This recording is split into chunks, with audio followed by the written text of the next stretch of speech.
topics, whether conscious or cosmic. It's never nonsense, mega levels or microscopic. It's a Killah Priest project, AD control the rocket. Before we land the plane, many things we engage and explain. The unexplained, without mask. Welcome to the Killah Priest podcast. Killah Priest podcast.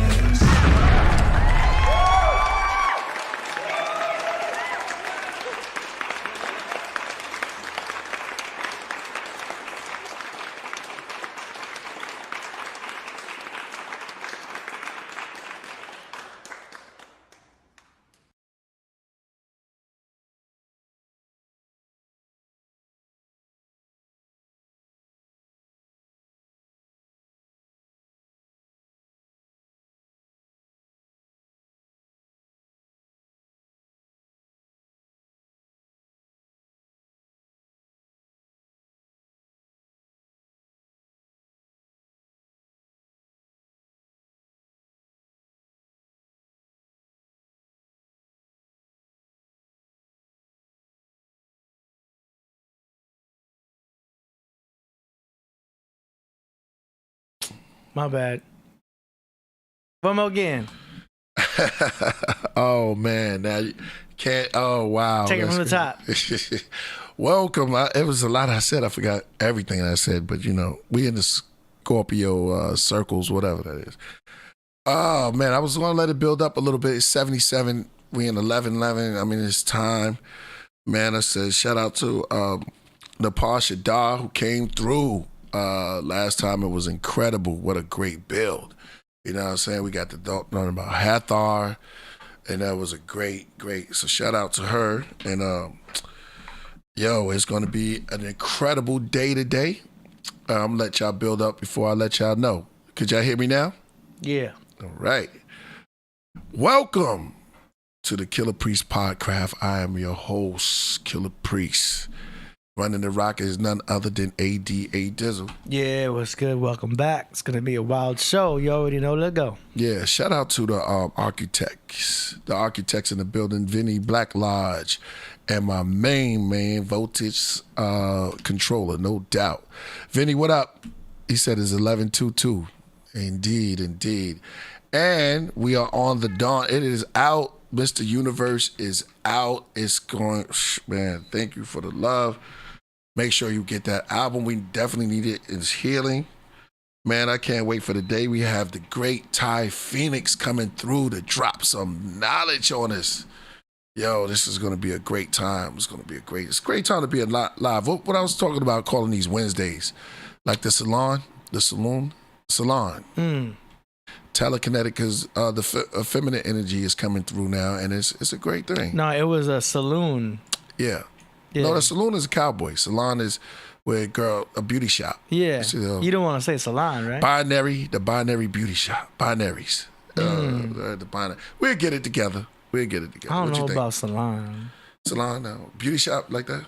What about? Beauty shop. Well, it's a mental thing. Mental could be as beauty as in Proverbs. They say that wisdom is like beautiful woman. I don't know. We work on that. I wouldn't say nothing salon or beauty though. You know what I'm saying? Yeah. All right. We gotta figure it out. Yeah, but it's just I don't know. I mean, we can't say Woo Wednesday, huh? Because that's taken by like a. We can say Woo Wednesday. Yeah, we got. I want to do something different though. You know what I mean? Something different. Shout out Myeoshe couldn't be here today. She had to take care of some business. You know what I mean? She's on a business. She's you know, a lot of y'all know she does all type of things, man. So shout out to her. Multifaceted. She's doing it, bigging it up. Shout out to her. You know what I'm saying? Making things work. And yep. And let me see. Let's see, amazing album, Priest, very healing vibes. And that's exactly, thank you, brother. I'm going to go on that because we definitely need that right now. We don't know where, somebody asked me where Rasul. Amazing. I don't know where Rasul. He didn't hit me up, man. Word. Yeah, I'm not there. Yeah. He's around somewhere. He'll pop up. I'm going to pop up. Yeah, exactly. Be right back. Let me see. Voltage said like a diamond. Hey, man. Healing is necessary, man. R.I.P. We have to talk about it, man. R.I.P. to Takeoff. You know what I'm saying? His family.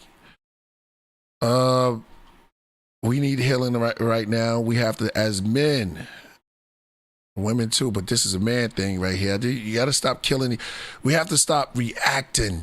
Yeah. This reacting way that we're doing is wrong, man. We have to really look into ourselves. Because on one hand, I spoke about this earlier, you have Kanye talking about this. Then you have this happening on this hand. The duality is crazy. What is it? Rising serpent and lower serpent? Is it a kundalini balance? We have to find somewhere at peace where we can start talking and having reasonable and dialogue. You know what the problem is? We don't know how to talk anymore. We don't even communicate like that. If it's not yelling, screaming at each other at the top of our lungs is no way to communicate. That's because we don't have the words to fit in the mouths, because it's not in the mind to deal with each other on a deeper level. It's always surface because of the way we was raised, and we got to look at it. That's why being born again is a different way. I don't look at it like, oh, you got to. Sometimes some of us got to jump in the water. Personally, go to the beach, jump in the water, and then come out with a consciousness that I've been, change or do something. Cry, do some type of. Water is a symbolic of cleansing. Water is also wisdom. So being reborn, rethinking your mind, when they say it's a good thing, but you could and take the positive for it. Just rethinking, man, re-educating yourself, resetting. I just went on a little rant on that part. I'm not telling nobody to go jump in the ocean. Let me make that disclaimer. You know what I mean? A lot of y'all can't swim, and I'm not telling nobody to jump in the water. You got the ocean vibe. But yeah, man, it was sad. I saw that thing, and too much blame and not taking accountability. That's the problem. Thank you. Who said that? First cause?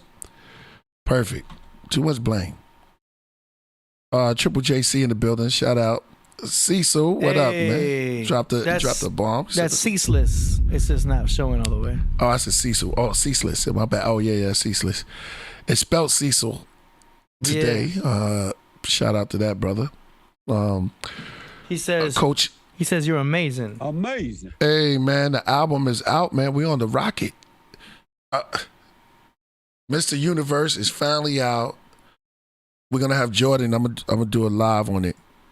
A lot of people saying that the album is healing, vibing, and that's because we have 432 hertz. I'm talking in 432 hertz. We should do our Podcraft. The craft room is in 432 hertz. Well, technically, we'd have to get that 958 going. It would be one. It would be one note all the way through with the instruments. Yeah. The backup instruments 432. Yeah. Staying in that level of between vibe and right. You know what I mean? Mm-hmm. Spoke to Ka Zodiac. Shout out to that brother. Shout out to Ka. Yeah. He's in Puerto Rico absorbing all that sun. Out here, we got sun out here. And yeah, Jody says 432. That's what I'm thinking in that hertz. What's the God playing? 958? 528. 528. 528. I just saw a 9 somewhere. But vibrate higher and stay in that level.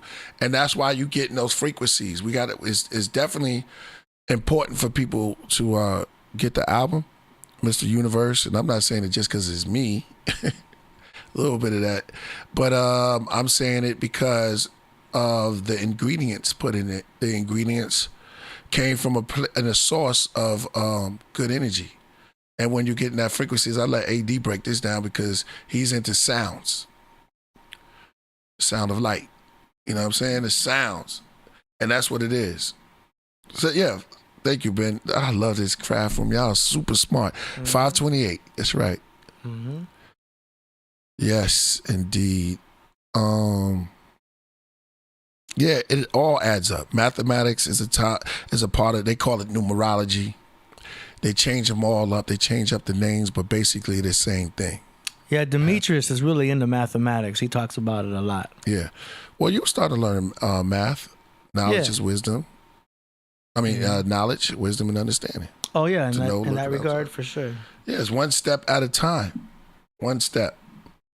Heck yeah, love all your music, Priest. Thank you. Who's that? I can't see the name because of camera, but I'll see. Oh, Rigo. Shout out to Rigo.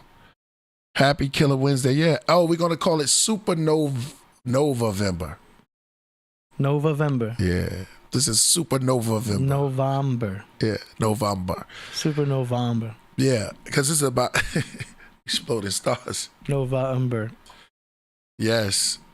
I wish I was there with Ye, call him Ye, when he said he don't want to hurt people. And it's funny how everything adds up because we are in the hurts. Mm-hmm. He said, all you have to do is 430. If he's really talking about Mr. Universe, you got a 432 hurts them. If they hurt your feeling from now on, anybody get their feelings hurt, we're going to deal with hurts.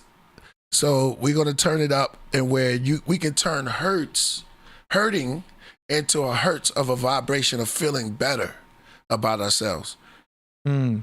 Yeah, the origin of Hertz is after a German physicist. Sounds like it hurts. Heinrich Hertz. He made the important scientific contribution to the study of electromagnetism. Yeah. So that's fine. That's where the name Hertz comes from. There's also, I think, a moving company called Hertz or something. Yeah, indeed. Oh, moving Hertz. Yeah, Hertz company. Mm-hmm. Yeah. But the meaning is you got to change the meaning. Take out the pain. True. You can take pain out of certain words. Take the pain out of it and it's just a word. You know what I'm saying? And then you put life in it and it can light up. Start putting, that's why it says power is in the, how it goes? Life and death is in the tongue. Mm-hmm. But if you put life into the words, then they begin to live. And then remember, in the beginning was the word became flesh. You can have words become flesh, actually. Mm. I love that voltage too. I saw you. You said love hurts. I love that. That's the next song, man. We got to love hurts. Yeah. Yeah. The word HURT. Let's see. It's like an old French hurt, meaning collision or blow. We still have that violent sense in our word hurtle, but we use hurt for a whole range of pains. Oh, wow. Yes, that's dope. So that's interesting. Check out Rigo. Rigo said, when music hits, it hurts. Oh, they can. Let me give y'all a shout out with that. I mean, it can. That's dope. A lot of music can create all kinds of feelings. You know, music. No, hurts. Like it hurts. Yeah. I know what you mean. Like, it hurts, yeah. Okay. It hurts, HER. Exactly. But yeah. I concur. No doubt. It's powerful. Music is powerful. I think like one of the most important things you can do is set up playlists in your Spotify or playlists in your, whatever you use for your music. Yeah. For every occasion. You know, whether you're going to go do something like with work, if you got to be focused, you should have a focus playlist. Mm-hmm. If you're trying to relax, you should have a relaxed playlist. If you're trying to be up, like a morning playlist, I have a morning playlist. You know what I mean? Mm. It's good to have that, and then you just update it all the time. Right. Do you know what I mean? Oh, I like. You change your playlist. It affects you. Yeah. You know what I mean? It affects your mindset. It affects your energy and everything. You got to have the right music playing. Right. You don't want to just turn on the radio and then subject yourself to the stuff they're giving you on Right. on the radio, because it could be trash. There's a lot of trash on the radio, and our minds are more elevated than that to turn on and hear some bullshit. You know what I mean? You've got to turn on your playlist and have your preset stuff. Do you know what I mean? Yeah. It's like showing up to a buffet and it's all McDonald's. It's like, no, bring your own food. So having your own playlist is having your own food. You know what I mean? The mainstream is the lame stream. You got to have your own playlist and have it all preset. Know what you're listening to. Do you know what I'm saying? Because diet is more than what you eat. It's what you intake. You know what I mean? It affects your mind. That's right. Y'all know that already, though. No, that's fine.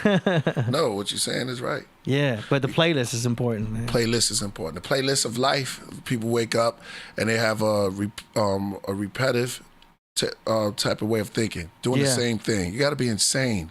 Switch up.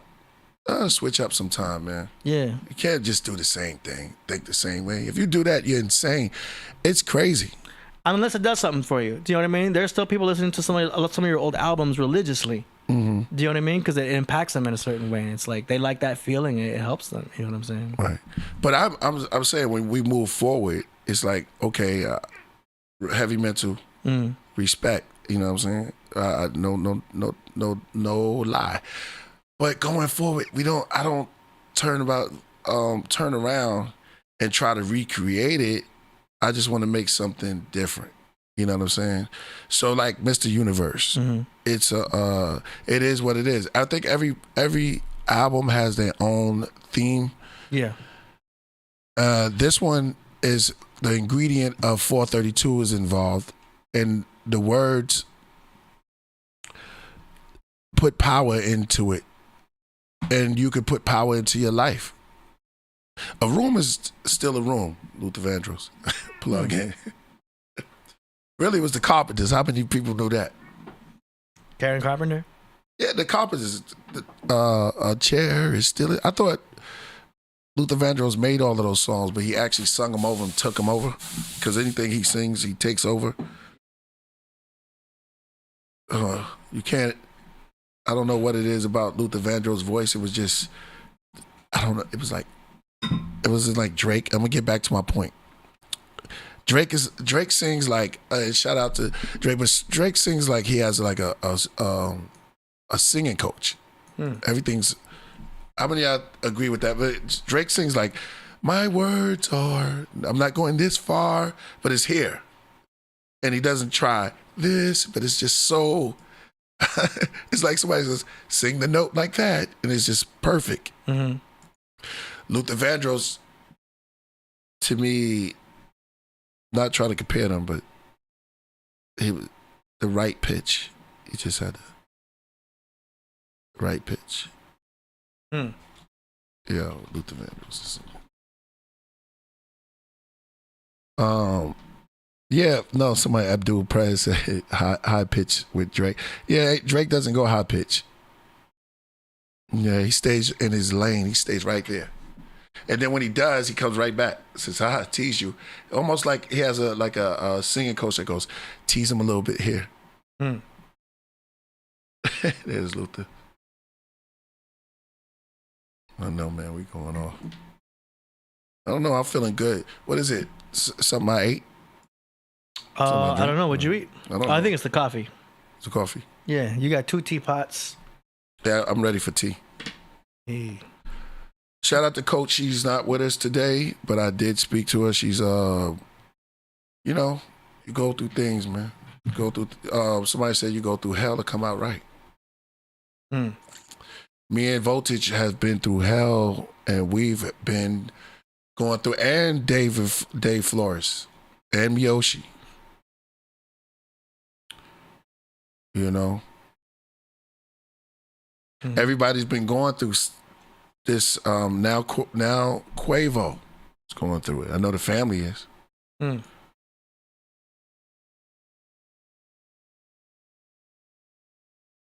What's up, Overkill? Every time I read your name, I think I'm doing too much. You feel like that, AD? No. Every time I see Overkill, I'm like, oh, let me stop. I'm doing too much. I knew a DJ named DJ Overkill. Yeah, it's dope. Yeah, man. Yeah, it's gonna be a great show today, man. I'm feeling the vibe, man. I'm liking the new type of way we going, man. Because this I just hate to see these things, man. Brother was so 28 years old. My son Salo, he's here. He's gonna come through. Yeah, he's gonna come through. Nice. We got up. Like maybe he come through a little later. He's an artist too, right? Yeah, he's doing his thing. Shout out to Salo. He's in town. You know what I mean? Peace to him if you watching. Dude, he ain't too far. Yeah, gotta cruise through, man. Yeah, he gonna cruise through. Yeah, making some good music and just building. And yeah, man. So it's so much stuff to unpack and unravel. Mm-hmm. I'm trying to stay focused myself. Just dropped the album, and Quavo gets that night. Not Quavo, Takeoff. Oh, I just saw the news now about that. Oh, you didn't know he passed away? I forgot to tell you. No, like, wait, what? Yes, the Migos, man. Wait, when did this happen? That's what I'm trying to tell you. Breaking news, AD's just getting, you got it like me. Yeah. Wait a minute. Yes, he got murdered. What? Yeah, man. This is crazy. One of the Migos. He got killed in Houston. Who was the one that was dating Cardi? That's Offset. Oh, okay. I thought it was Offset. Well, still, I thought it was Offset too. I didn't know it's so much. I'm just not familiar. Yeah, Takeoff. So, yeah.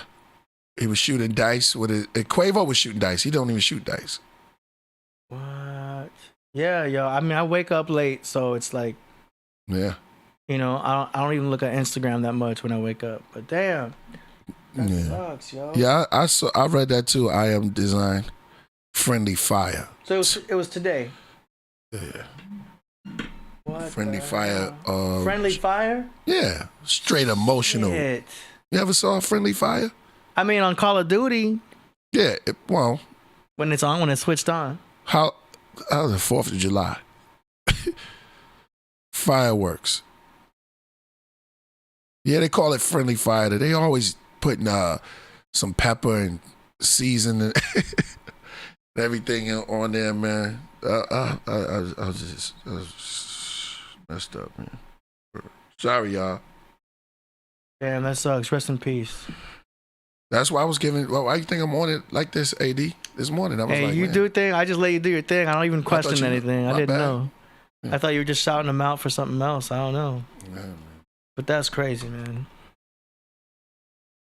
I don't want to say too much. Yeah. Because they didn't want to let you talk. Shout out to K9 in the building. They won't let you say that. They don't want to tell. Everybody keep it quiet. I mean, why do we do that? When these things happen, it's like we gotta just show our respects and then talk about it later, like what could have happened. You know what I mean? Like people just now talking about what happened with Kevin Samuels. About Yeah, he rejoiced over his death. Yeah, but like Vivica Fox. That's about what actually may have happened. Do you know what I mean? Like, oh yeah, what you said. I mean, when it first happened with Kevin, I immediately thought foul play. Right. Foul play. I mean, I know Red Bull's bad for you and everything, but there's no way it would happen like that. I there's something else going on. But when it just happened, you don't want to like talk about that stuff yet. You know what I mean? Yeah. It's all about paying your respects and rest in peace and all that and everything. But back on my mind, I was like, nah, something's up. But now they're talking about like what may have happened with him and everything too. So with Kev, you sent me something like that. Yeah, I'm not gonna speak on it right now because people can do their research and everything. But it's like, when you first hear about bad news, you don't want to immediately start jumping to the foul play, something bullshit happened. You know what I mean? It's like you got to pay your respects and everything. It was sad, man. Because it could be a theory. It was sad to see sisters rejoicing. It's like you let them off the hook. That was bad. That type of stuff is like. But yeah, if it was foul play, it's like, damn, who the hell is, making this shit happen? Charles said female Illuminati. Right? I mean, there's agendas. There's people in the high ups that, obviously have their agendas and everything too. So it's like, yeah, if you start speaking too much truth, you're under a spotlight to certain people. Mm-hmm. That's why you need a place just to come for peace. Yeah. Come and chill. Grab your tea. I'm gonna heat this up. I'm gonna talk about it. I'm glad tea time. I'm here. Yeah. I'm gonna heat up the tea. And we're gonna wrap the day, man. Priest got 2 pots. You ever heard of 2 Chainz? Priest is 2 pots. Yeah, 2 pot Shakur. 2 pot. Man. Yeah. Thank you, Guam hit me with this. Oh, okay. Oh, that's one from Guam. Where'd you get the other one? Oh, this came from the ancient. This came from the Japan. Oh, word? Yeah. When they sent this to me, okay, had some stuff in there that let me know. They was like, yo, we watching. The T watchers, the T gods, and the T, they're watching. Nice. They said, we're going to send you an automatic, real clay joint. So I got to honor them. You know what I mean? Cool. I went to a couple of tea ceremonies and they sit around I told you, AD, they were listening to No, you. you told me about that with the They ceremonies. with it. Yeah. And they said, oh, funny. She's going to add honey to our tea ceremony. Otherwise, it's bitter. I can't just have straight up tea bitter. I mean, I can if it's iced tea. Like if I ever order iced tea at a restaurant, like that's cool. A little bit of lemon is good. You'll be the first one ever kicked out of a tea ceremony. I mean, I don't. Because if you keep doing it, let me get some tea. I can have it without it. I'm not gonna be like I it. can't drink this tea. I'll drink it. Yeah. You know what I mean? I'll just be like, it's a little bitter. But you know me, I'm not a tea guy. I tried it. Oh, you drink coffee. I'm a coffee guy. Yeah. Coffee's bitter. Will you put sugar in your coffee? No, I used to. Oh. But because I have it after breakfast, it's like there's no point. Only real gangsters don't put. I give you. But if I'm at Starbucks, I'm gonna get that mocha frappuccino, tall, back to Bougie with whipped cream. Yeah, a low fat milk because I'm cutting. Oh man, yo. So at Starbucks you put your all those names. I got a tall fancy. mocha latte, low fat milk because I'm cutting. Oh wow. There's two. I can't. They don't even care that I said I'm cutting part. They're just like, whatever. Yeah. Tell me your order, sir. Yeah. How many pumps? They be pumping that, pumping that stuff in there. It's bomb.com. That's why It gives me energy for the day. Yeah, but it's bougie. We in LA. Cappuccino, frappuccinos, and yeah, they got frappuccino too, right? Cappuccino. Let me get a slot, and then let me get the. You sound like the guy that reads so fast. Let me get a chanton, and I'll be like, nah, I'll just take me a soda water. Is soda water considered bougie? If you get a Perrier.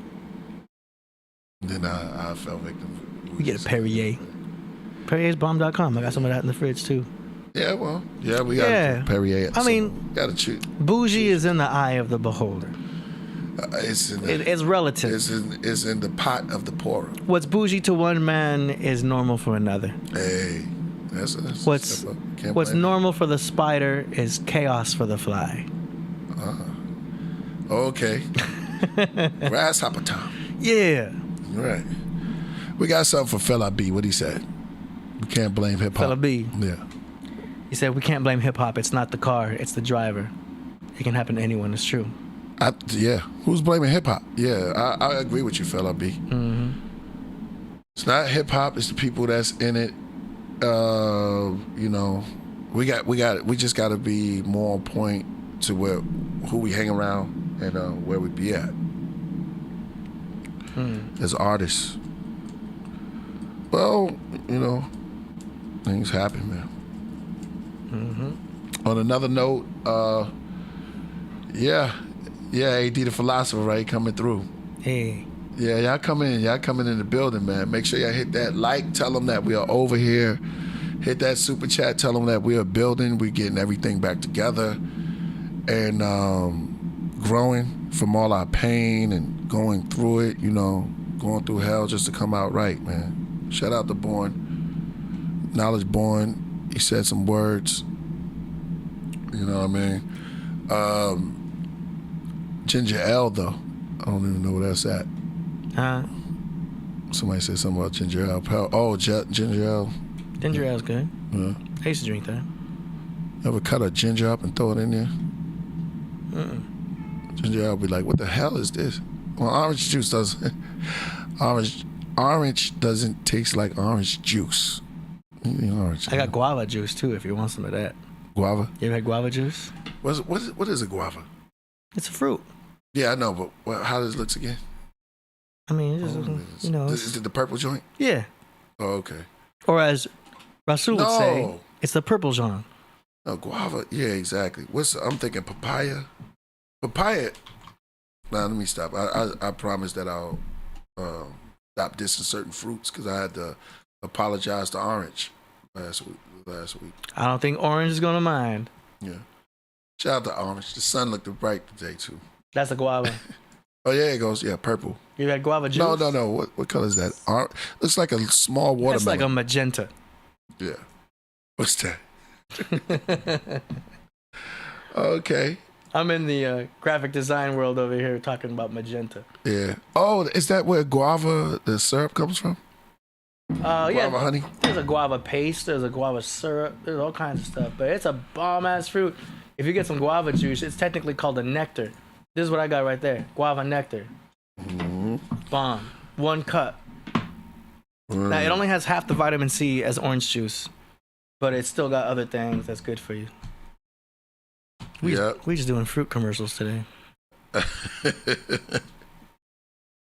know, right? Hold up. John Steele says he had John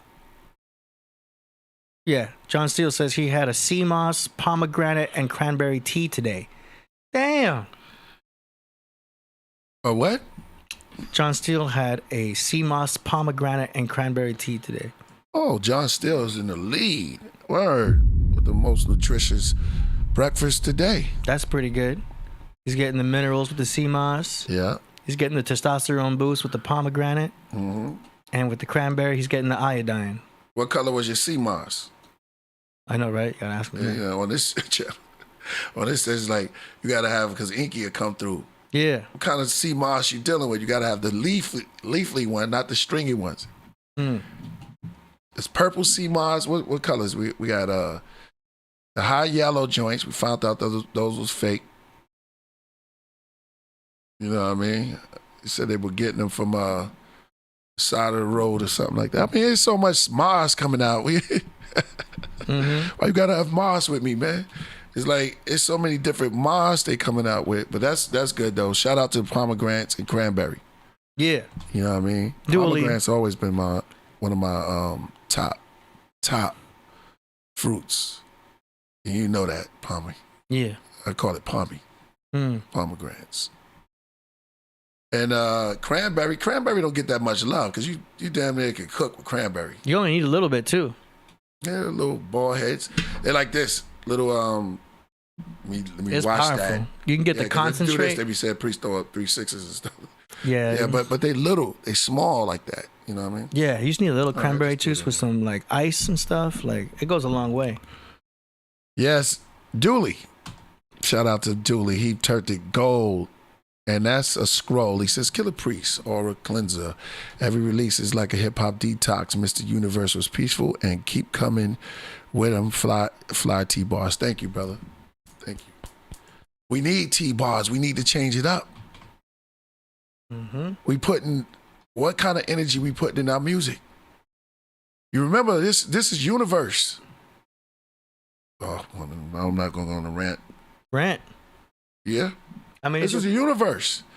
We experience. It's beautiful to have a time like this with y'all and us all together at the same time, existing right now. AD, nice to meet you again. How we do it? Yeah. Nice to meet all y'all. We are a galactic family. We're deeper than what you think, and to share the energy of talking about the universe. Because the universe wants to speak to us, we just don't listen. You know, if you get that gut feeling, we don't listen. We don't listen to nothing. We just, you know what we do all day? We be distractions. Always distracted. As soon as you start paying attention, paying attention could cost you a lot. I want to say cost you your life. But paying attention cost, it was something else. What else? It's what you put your value in and your stock in. Put it in something that's going to give you something back. Oh, shit. Here she go. You know? You put stock in it, and it grow in the universe, and then it trickle back down. Snowball. It could be a little bit. That's why it says faith of the mustard seed. You could put a little bit into the universe and it'll come back big for you. Look at that. And you don't even expect it. You going to the gym with them tight shorts, you know what I'm saying? Little brother, but you in there like this, you working. But oh my God, just wait after 6 months. Because you don't see it coming. You ever drink something some distilled water or some type of fruit or vegetables, but you don't know, and then all of a sudden you're like, well, why my voice is coming out like this, and then everything is clear. Mm-hmm. It's abundance of things I could talk about. Mm-hmm. Somebody laughed. Mike the knife said, "Brother Harry told me to build." Yeah, do this with my glasses. Somebody else had a super chat. Let me shout them out. Somebody said the book of Lionel Goldsmith. Shout out to him. We need Killah Priest Universal Rant. Okay. Yeah, I want to talk about it.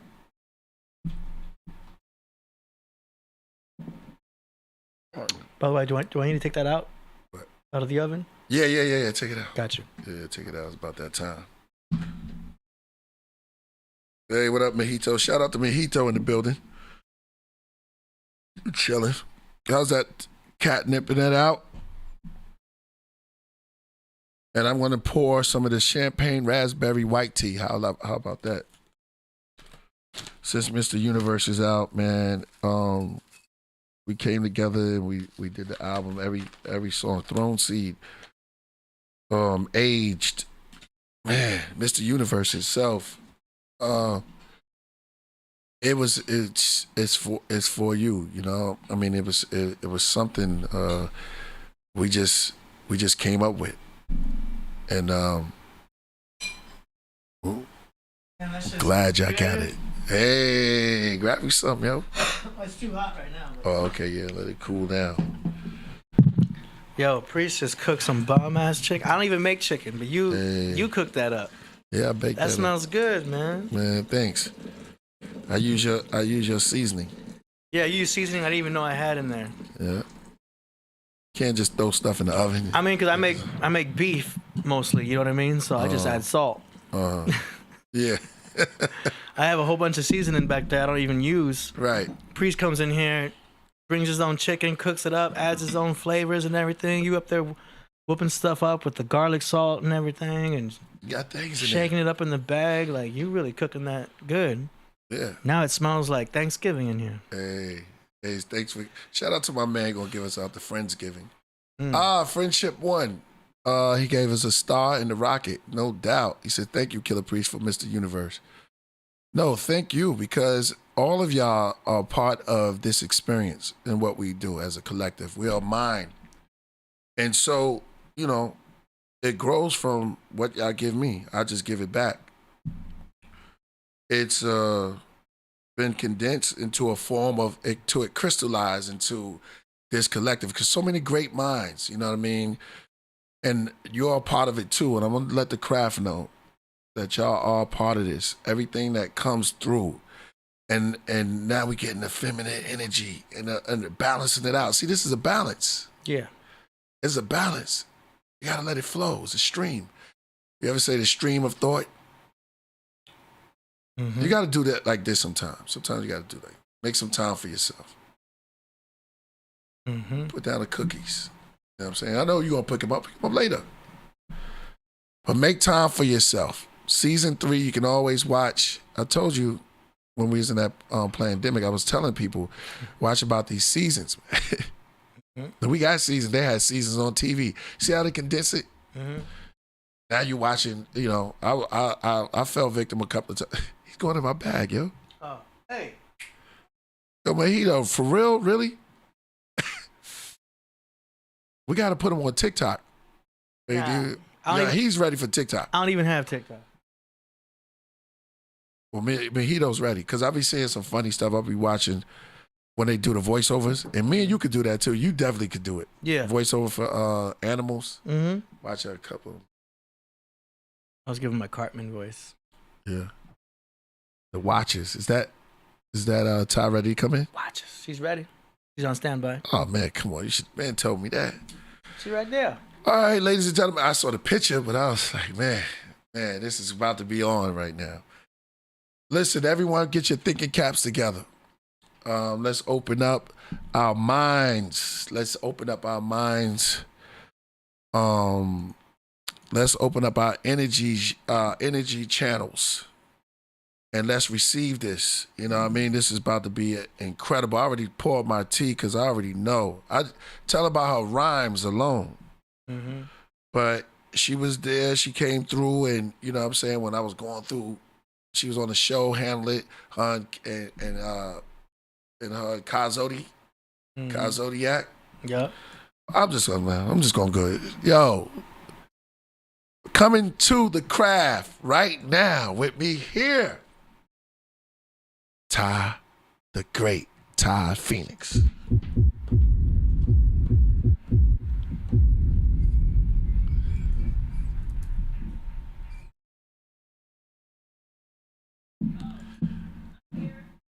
Hey, what's good? Yeah, we can hear you. Peace. Hey. What's Hey. good? Oh, you I mean, you still can if you want some to. time, a little bit, like maybe 5. I mean, you good. Yeah, home. Go for it. Right. Yeah, indeed. Go for it. Do it. Indeed. Yeah. For sure. Understanding. Make it understood. Hey. Prince y'all son in the building, put fire. Fella B said is on. Yeah, it's gonna be great, man. I can't wait. Yes. Vinny Black Lodge in the building. Yeah, man. It's a beautiful time, man. It's a beautiful time. And yeah, go get the album. Let people know about the album. Let them know it's out. Y'all can collect it with. We have the CD soon, right? CD's gonna be here in a couple of days. Get ready. Is it up yet on a website where they can get the CDs at? For Mr. Universe. No, because we just sent them out to print. You want me to set a pre-sale? Yeah, pre-sale. Yeah. Pre-sale. After the show. Yeah. So we got a pre-sale. Yeah, I can get those. And you did that like, what? Real? I see people online like, yeah, I do that all the time. Like, don't say that. Yeah, exactly. All right. Oh, they said they couldn't hear her at first, so make sure we get that right. Yeah, but when she comes back. Exactly. Yeah, it's gonna be great. Danny Selena is in the building. Black, brown, and get down. Black, brown, and white. All right, you got the Rockets. Pre-sale. Oh, I like that pre-sale. Supernova November. Had another one too. But yeah, the album is out, man, and it's definitely at 432 hertz. Let us know, what songs y'all like, and we're definitely gonna shoot a video for that one, you know, and maybe two. We're been working a lot, been doing a lot of getting inspired, building with a lot of great minds, and moving forward. You know, I think that this album is definitely needed during this time. So many people are kind of hurting, and we need to wake up. Check out that pour right there. Pour righteous teachers. Damn. Yeah, you gotta. It seemed awkward the way that teapot's made. Oh no. Like, why did they put the handle over there? I don't know how to handle stuff. I don't know. That's not a regular handle. Yeah, you're right. What is the science? I guess they want to be one with it. I don't know. I can't really explain. Maybe it's to be like for self-pouring. Yeah, they did. They do a lot of things with put the handle over there. It's on both pots. Yeah, right. Yeah. This one is like boom, but this one, maybe I'm supposed to. I'm supposed to pour it like this more in front of your face. I have no idea.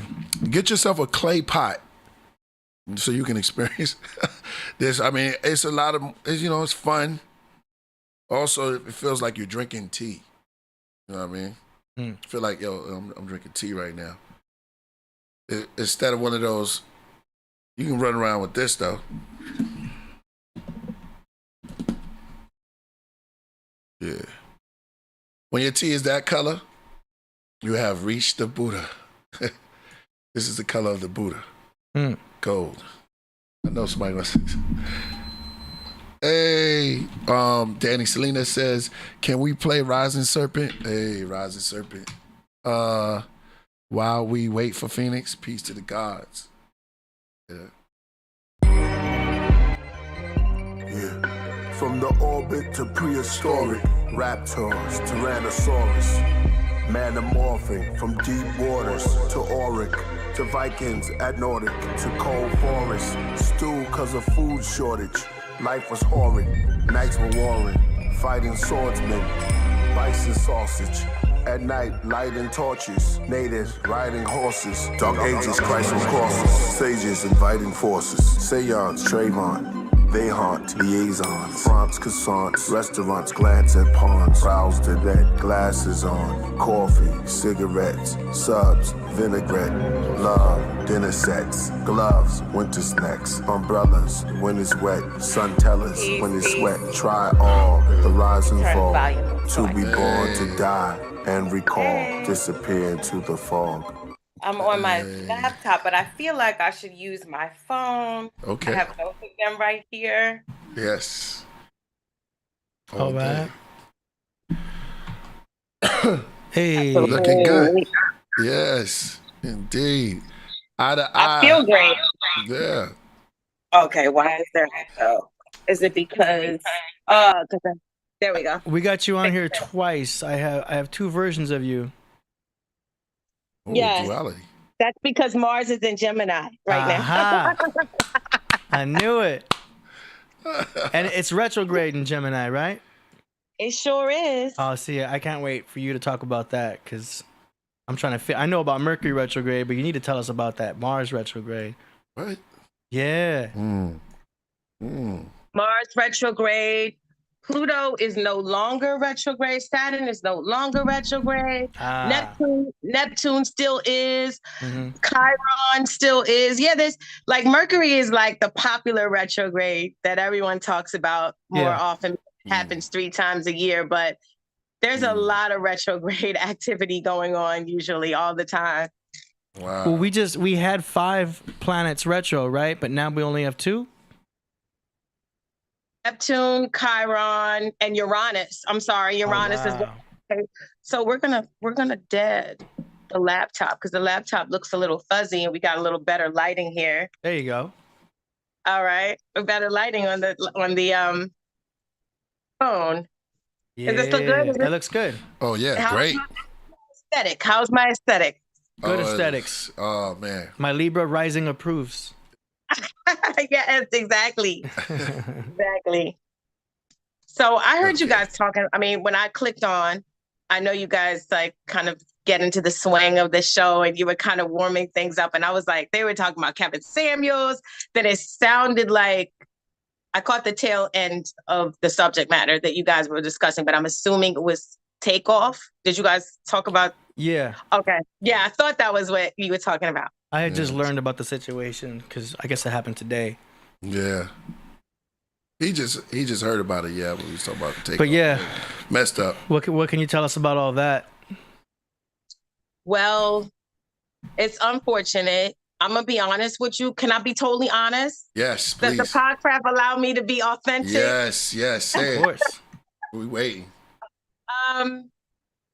I've gotten to a place where even tragedy, like I try to reserve expressing emotion or having this like summoning up of emotion within me because I feel like just with the climate, the actual cosmic climate and all of the developments that just happen just day to day, and it's the saga of being human. There's just so much going on, and it's like as much as you know, there's still so much more to be revealed.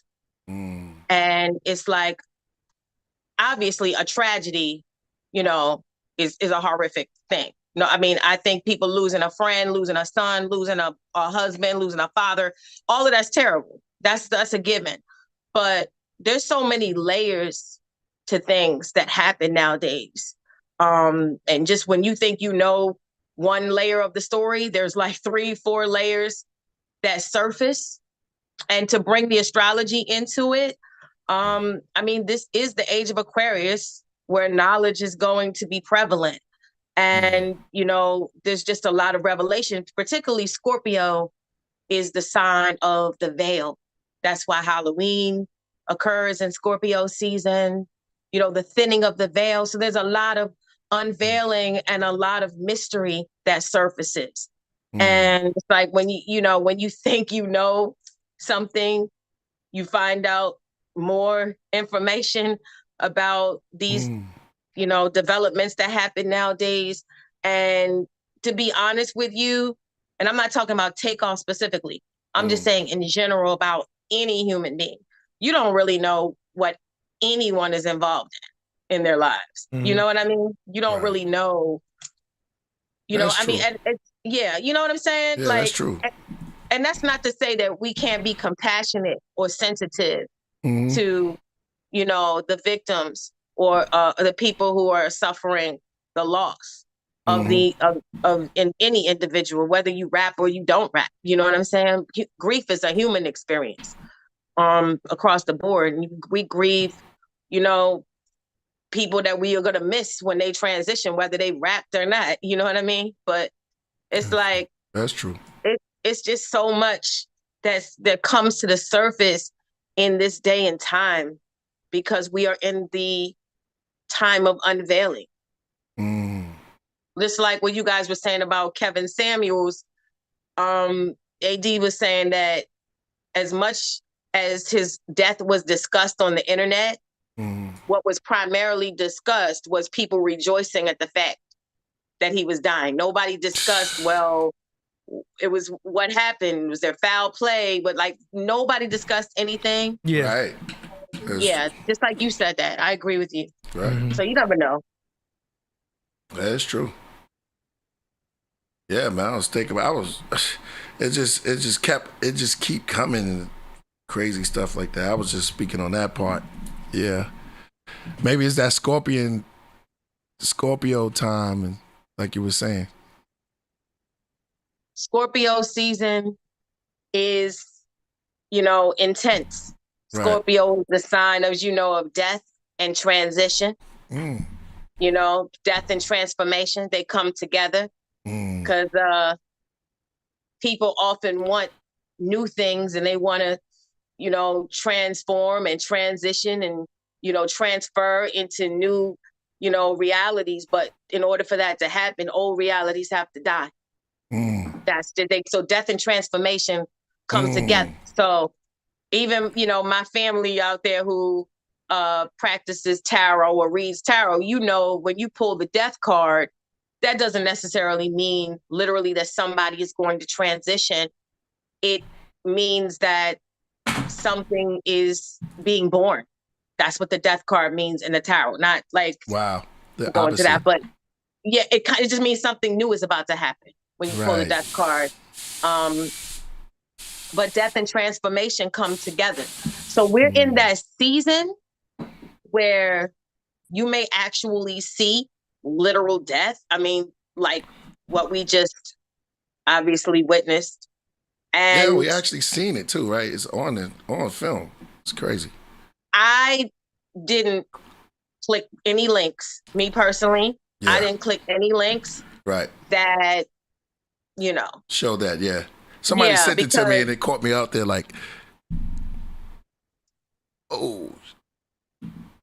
Yeah, I've seen it, but one time. Go ahead. What was your reaction like when you It saw was it? Like, oh, whoa, it's crazy. I was like, man, this is crazy. I quickly turned it off. It was, it's crazy, man. You see Quavo there, and people were like, they didn't care. Like you said, it's a time of transition. It's almost like people didn't really care. They were like people just walking around, and it's like the man's there, died, you know, dead already, or probably. Well, I think that's another topic that's been on the table from what I've been observing is that are people desensitized to death and destruction? Because, you know, it could be said that a lot of the culture, the hip hop culture, has a like deep fetish, like a deep love of death and destruction. And a lot of people, it's like I've seen all these like conversations happening lately where people are addressing the fact, well, is this, hip hop's reality coming back to haunt the culture? Because there's been such a celebration of just the death loving mindset, the death oriented. I mean, I don't know what you think. Nah, you are on point. I had to give you a bomb for that. That right there was on point. Yes. So could it be? Yeah, go ahead. It was Takeoff, not Quavo, right? AD, it was Takeoff who was murdered. Yes, Yeah. It was him. That's I thought it But was the, Quavo. but the circumstances. Okay, I'll leave it alone. No. Now we discussed it. I don't know. AD, we went over it over and over. Yeah. I just thought you said it was Quavo at first, Okay. but it's Takeoff. It's Takeoff. Okay. Not Quavo. Okay, my bad. Not Offset. Right. Okay.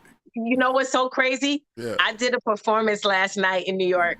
Oh. And I don't want to say the artist's name because I'm not going to put it out there. Mhm. But one of the artists on this bill that performed, Right. he accidentally said, "Rest in peace, Offset," like 2 times in his set. Yeah. I did think And so too. I'm not gonna lie. I was like, oops. Nope, it wasn't Offset. It was Takeoff, not Offset. It was Takeoff. But he said it, and people in the audience kind of were like, oops. But I guess, I don't know. Nah, you're right, because I did say that too. Because their names are like... No, but Demetrius pointed out that Quavo was the one in the argument. Yeah, it was. That's what I was saying. He was the one that was gambling. Got it. And Takeoff, from my understanding, was just there chilling. And, he was like the innocent bystander, but it was Quavo that was in the argument, and it was a heated argument. You can find it on the net, and then that's what happened. He didn't even supposed to, you can hear Takeoff saying, let's go, let's just go. And then shots went off. He's the one that got hit. I want to keep it up. I've heard so many different theories about what happened. Like, I've seen different posts throughout social media that are alleging different things. Yeah. I won't necessarily go into. Yeah, it's the alphabet. That, I know you might not want to touch that. Yeah, I know. I know. We'll stay clear, but it's here. It's just like, boom. All right, we touched on a little bit of it. So it's on you. We're ready to get enlightened on a higher level. You know what I'm saying? Take us up to a higher level, man, out of this craziness. Okay. Yeah. I'm excited, because, again, Scorpio, Yeah. Am I on the screen twice, AD? No, I got the one that, I got you in yellow. You talking. Good. Okay, cool. Because I just want to make sure. I see on my laptop, I see myself twice. And on the screen on my TV, I don't see myself at all. So I just want to make sure I'm doing the right thing technically over here, and I'm not messing. No, I see the other you there also. I see me. I'm on the screen. Yeah, but not to the public. The public only sees. Okay, good. That's what I was. Yeah. Okay. Now I get it. And let me tell you this to your face right now: you are an amazing spitter, amazing lyricist. I really appreciate that coming from you. Yes. Nah, for real, I'm serious. Amazing lyricist. I was like, amazing for a female. I was like, man, bars. Thank you. That means so much coming from you, because I know you are a lyrical connoisseur. Well, thank you. A lyrical giant. And that means a lot. Thank you. I appreciate it. It's funny. The sign of communication is what? Gemini. I got AD here to help me out, boy. I had him to help me because. Yeah, AD is on it, right? Yeah, exactly. Go ahead. Gemini is and Mars, like we've been talking about here and there, Mars retrograde in Gemini. Mm-hmm. Well, in in astrology, there's a position in your birth chart called the midheaven, the MC. It's Latin, so like medium coli or something, but it's MC, midheaven.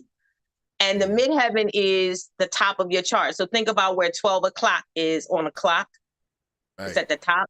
Yes. So that's where the midheaven, and the midheaven is what you do professionally in the world. That's what you, so Mars is retrograde in Gemini, the sign of communication, at 25 degrees. That's where it's retrograding. So it's stationing. It's not moving back to 24.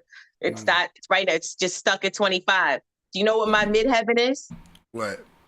25 degrees of Gemini. There you go. There you go. So Mars is sitting yeah. on my midheaven. So when you say like a fire spitter, Mars, yes. of course, being, you know, a fire planet, and Gemini being communication, you see? So that's what it is right now. Mars just sitting on my midheaven, like. Yes. It's the relaxing, no force. It's just relaxation of this. Yeah. But I digress. Yeah. But, you know, it's funny because, I mean, like I was saying, Scorpio season, people often associate Scorpio with the sign of sex. I mean, the sign that they associate the sign of Scorpio with sex. Mm-hmm. But I always clarify for people that Scorpio being the 8th house of the zodiac is the house in the 8th house in your chart is what you desire. You know, it's your desires, and it represents scorpionic things, but everybody's 8th house is not Scorpio. So for example, you know, like if you're an Aries, your 8th house is Scorpio. But if you're a Taurus, you know, your 8th house is Sagittarius. So people tend to think like, for example, everybody's ideal sexual partner is not a Scorpio. You know what I'm saying? Right. It makes sense. Right. Like some signs don't get along or don't, the chemical exchange don't hit on that level.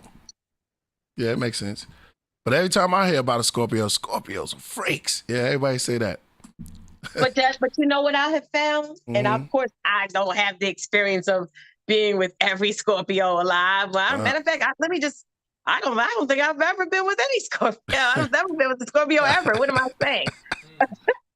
But it's not Scorpio, scorpionic energy, Plutonian energy, you know, because it's ruled by Pluto. It's also ruled by Mars. It's co-ruled by Mars and Pluto. Scorpio energy for me is really, and you know, the Scorpios can chime in the chat if they want to just, you know, slice and dice what I'm saying or disagree or whatever. But shout out to Voltage. Voltage is Scorpio. Scorpio is more about control.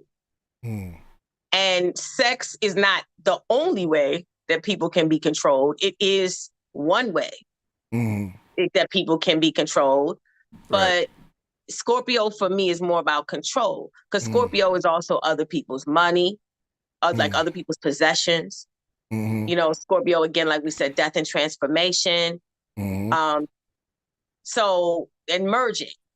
It's merging. Like when the sperm meets the egg, you know, that's what happens at 8th house. That's how we all got here, is merging. So, you know, I have found that not all Scorpios are like sexual freaks or whatever. Like it's more like about control, vengeance, you know, that sort of thing. Just wanting to really possess and own. And if for whatever reason the circumstances play out where they can't really do that, that's when it becomes, you know, an issue of I gotta be on a mission to destroy you for the rest of your life. Right. It's stinging what they tell, huh? Dang. Right. They do have their little armies. The high expression of Scorpio is the Phoenix. Oh. Because you know, all signs have a low vibrational expression and a high vibrational expression. So the low vibrational expression of Scorpio is the Scorpion, who's the stinger. But the high vibrational expression is metaphorically speaking, the phoenix, because what happens with the phoenix? Transformation. It goes to the fire and emerges out of the fire even more renewed and reborn. And, you know, Scorpio in the highest sense is transformation. So, you know, you can be a low vibrational Aries or a high vibrational Aries. You can be a low vibrational Cancer or a high vibrational Cancer. It's like, you know. Like, could you give us some examples of that? Like, a low vibrational expression of each of the signs. Yeah. For example, we'll use Gemini, for example, since Gemini has been in the hot seat lately, you know, with the whole Kanye debacle and everything. Right. Gemini being the sign of communication and being an air sign, you know, very communicative, a lot of mental activity, you know, distraction, you know, constantly, you know, being interest just kind of all over the place. You know, that's Gemini. Right. And when you're a twin, you know, when you have a dual perspective within you, you don't really have one position that you take. Like, you literally can state a position and then an hour later, a week later, state a completely different position. And people like, you lying. And you like, no, I'm not lying. Like, you really actually have two perspectives. You have dual perspectives within you because you are a twin. So I think an example of a low expression of Gemini would be just extreme mental activity to the point of, like I said, lack of focus, distraction, and it's a young sign, you know, it's the third sign in the zodiac. So then there's a certain immaturity that could come, you know, there as well when you don't have the ability to hone in on something because you're just mentally all over the place, you know, like you know, you're over here, you're over there. And Gemini is information. Aquarius, which is also an air sign, is knowledge. Now, not all information is knowledge. Some information is useless data that you won't be able to process or utilize for your benefit in any way, shape, or form. So not all information is knowledge or, like I said, functional or useful to you or productive for you, you know? So Gemini is just all types of data. It's true data. It's false data. It's unnecessary data. It's old data. It's, you know what I mean? So I think, for example, an unevolved Gemini would be someone who is just absorbing too much information that can't be utilized in the best sense. A higher vibrational expression of Gemini energy, evolved, mature Gemini, would be Prince. Prince, I think, would be an excellent example of that. Oh, perfect. Yeah. You know what I'm saying? Remember how, you know, you talk about at the end of his life, his identity became a symbol. He didn't even want to be associated, you know, with the former identity that he carried, you know, throughout the years. And he became extremely, if you watch remember those the latter years, those interviews with Prince, like the internet wasn't as prevalent as it is now. It was just kind of forming. Yeah. And you see those interviews, the information he was dropping the knowledge he was dropping was crazy. Yeah. Chemtrails. He's talking about chemtrails and a couple of, yeah, I remember that. He was talking about chemtrails. He was talking about, remember, did you see this one? It was pretty popular where he was like, don't be a slave to the internet or something like that. Yes. Did you see that one? Yes. Yeah, he did oh, wow. It's crazy. He became a symbol. That's wow. Yep, he became a symbol. And so that's an example, in my opinion, of, you know, an evolved Gemini. I feel like when they, you know, not only get older, but when they acquire wisdom, when they get wiser over time, they can be extremely intelligent. First of all, you're not going to ever meet a dumb Gemini, period. There's too much mental activity. You know, it's an air sign. You know, you're rarely going to be the dumb Gemini, right, AD? Yeah, they're two people. They'll argue with themselves first before they argue with you.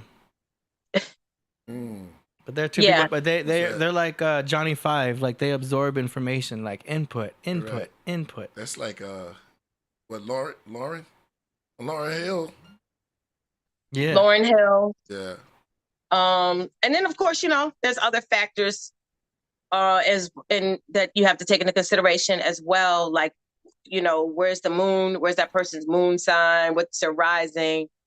That can affect, and that of course colors the whole landscape of who the person is. But yeah, like low vibrational Leo, for example, would be Leo is the sign of the child, right? So low vibrational Leo is being childish. Wow. Sure. And of course, Leo being ruled by the sun, right? And everybody loves the sunshine, right? No Roy Ayers. But so when Leo is in its highest vibrational expression, it shines and gives other people the position to the room to do the same. So, it's energy signatures throughout the zodiac, and you can kind of like take on whatever vibrational expression of that energy signature depending on your level of consciousness. That's heavy right there. Because you know how people be like, yeah, I'm a Gemini, but I'm not like Kanye. I'm not whatever people on the internet be like, I'm not that kind of Gemini. I'm not that kind of Sagittarius. And we like, we know all Sagittariuses are not. We know all Capricorns are not the same. Right. You know how people are defensive. Yeah, once they start fighting you, and then their Mars signs coming out. Right. Their Mars signs coming out. Yeah. You know what I'm saying? And then if they're getting emotional, you're seeing their moon sign come out. And then, so like, if you really want to know the core of a person, I think the moon sign is really more something to look at. The sun sign is your personality. You're going to act, like a sun sign kind of, but like your moon sign, I feel like is your core, especially if you're trying to like square up somebody who's about to be in a relationship with you or something. You got to get their moon. Obviously, you want to get their Venus too, but like the core person is going to show in their moon sign, because that's how they are emotionally on the inside, how they think. You know what I'm saying? It just depends on how deep do you want to like analyze somebody's chart. You know what I'm saying? You got to know what you're looking for. Yeah. So how you roll up on them? You just check for the certain motions. You know it. You catch it, and then you vibe out. You vibe out on that. Max Ty. Like you just catch like the emotions. Yeah. I have a personal saying that's, it may seem extreme to the layperson, but I say no chart, no start. And no chart, no start. And what that means is that I literally, if I can, I know it's not possible all the time, but some people don't know their birth time. Shit, some people forgot when they were born. I don't know, but forgot they were born. They forgot where they were born. They had some high quality, high grade, ganja. Right. So they don't remember nothing. Right.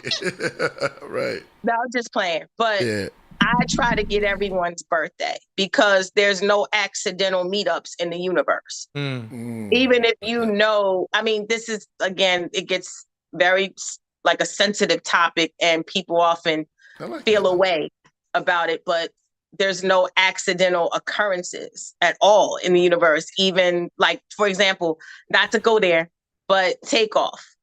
Like his chart, like what happened is like he has a Mars, like Mars. Okay. Remember I said 25 degrees is where Mars is retrograded in Gemini?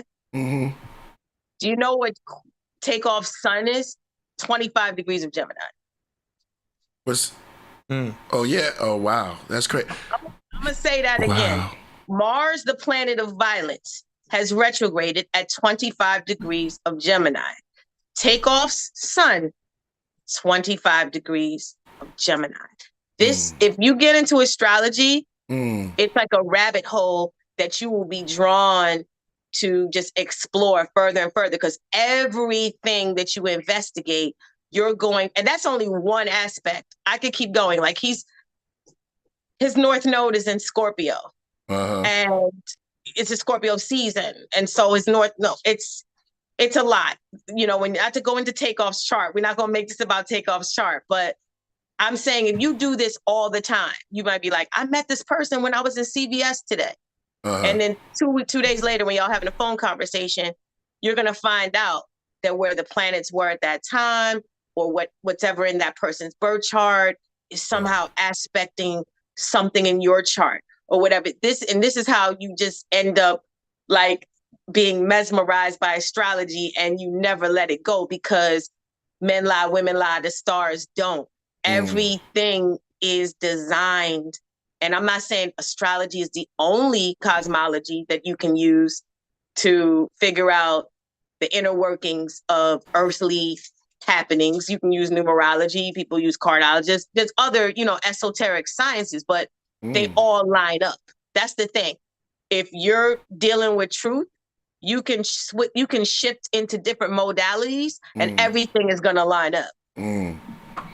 And that's that's not to say that this could have been predicted or anything. It's just to show the correlation of how coincidentally. No, things can be predicted, absolutely. But you couldn't have predicted that he was gonna go through that. Well, I wouldn't have been.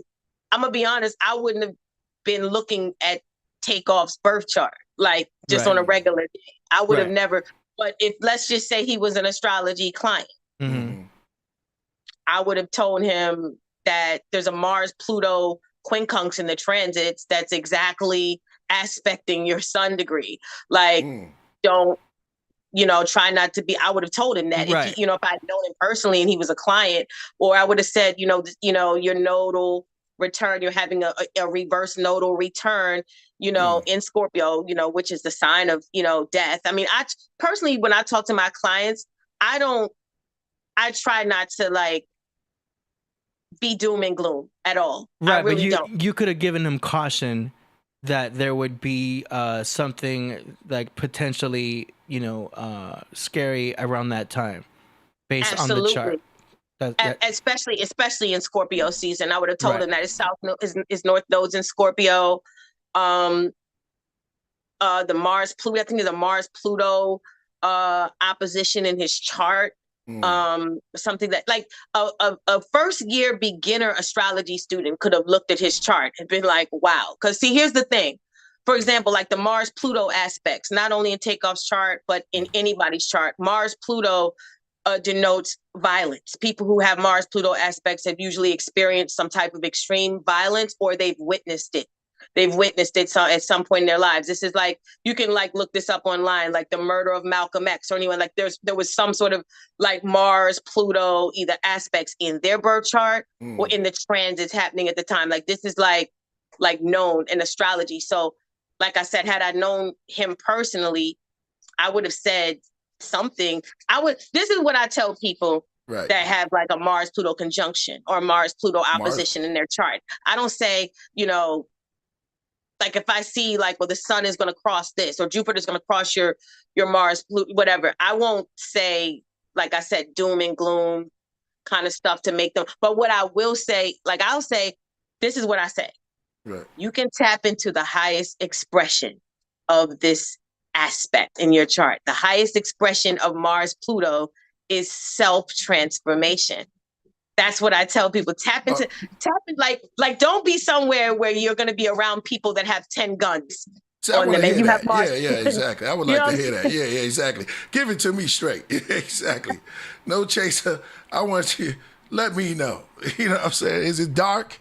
If they switch it right, is there any way that it could change? Like, once it's the stars are set, that's it, right? Just stay away from that? Or is there any way you can avoid it? You mean your destiny? Yeah. Well, wow, I know, right? This is a 20. Priest, think about that. Could you change your destiny? Okay. Well, you pretty much answered it. Yeah. People try to sell this idea nowadays. I can create my own reality. I can. I'm at through the power of manifestation. You're not shifting. You're not going to shift immutable laws. Right. That's what I tell people. There's laws that are mutable, which you can work with within the confines of those laws. Right. And you can, construct, your reality to a certain degree. But if you think about it, right? Like I always use the same example when I tell people, you have a cousin named John and a cousin named Dave, and you happen to bump into John and Dave at the corner of John Street and Dave Avenue. Like, do we plan? Like, do we plan that? Wow. That's the same synchronicity of just That's seeing it. 222 on the clock. Right. All the time. Right. Like the repeating numbers, like master numbers, 222, or it's 444 on the clock, or, you get signs and symbols. The universe speaks through signs and symbols, and that's the cool thing about these sciences is that you get more information about how these sciences are actually working. You still, I think, have to develop an inner relation, like a knowing, like an inner knowing. You have to develop a relationship. Like not only when you see 222 or 444, but when you were walking through the park and you saw a deer, or you heard an owl, or you like even nature, like animals, the universe is constantly giving you messages. So when people be like, oh, my prayers didn't get answered, or I don't really know, I'm clueless, I don't have any idea about what to do in that situation, I got to call the tarot reader, I got to call. It's like, at some point, you got to enhance your relationship, your communication with the divine, and how the communication shows up in your world. Because it comes through dreams. It comes through numbers. It comes through, oh, I bumped into this woman and she told me exactly what I needed to hear at that time. You know what I'm saying? Right. Like, what you think about that? What do y'all think about that? That's right. That's right and exact. I try to pay attention to all that, man. Like meeting some, going back to what you said, like meeting somebody, is everything's by design. There's some type of reason why things are happening. So I'm open to that. Yeah, exactly. So yeah, I know what you're saying. I think that's right on point, because you can meet with somebody and they just look at you and tell you something, and then I think it's more deeper like that than even somebody that's known you for a long time. There's people that you'll be around, they don't know nothing about you. Why you keep going on? Why you Priest? Why you packing up? What do you got a mic for? Why do you, people? I'll be like, dang, you know, it's been 30 years. Yeah. And I think you made a that record? the more you raise the higher you raise your vibrational frequency, like the higher you raise your vibration, the synchronicity is more frequent and it's louder. That's what I've noticed. Like you might just you might not even be deeply thinking about an issue or deeply trying to solve a problem. And you'll just open your phone or open your laptop, and the first video that comes on your timeline on YouTube will be an answer to something that, you know what I mean, that you were questioning, or it may not even be that deep, or, you know what I'm saying? Like, people go, oh, that's because, they're tracking us through these devices and they know what your preferences are and they know your habits. No, but it's also because your laptop screen and your phone screen and your television screen are black mirrors. They're portals. Wow. So, you know what I'm saying? This is I nice. don't see the chat. Why don't I see the chat? This is nice. What do you think about that? Man, I do. I just like, I love the information that's coming out. Like, I think that's true. I think there's part of that. Cell phones. There's a reason why they call it cell phones, and I'll be looking at it. I always think something was crazy with us keep typing too, using our thumbs. I didn't use my thumbs, so. Technically, we're no longer using cellular technology, so they're more like digital phones. But we still use the word cellular phone, even though they're not even cellular. Yeah, but you gotta look at the cells. It's like, cells is life. So this is like they don't just name things just to name them. No. I agree with that. I agree with that. I think that's sparked by crystals.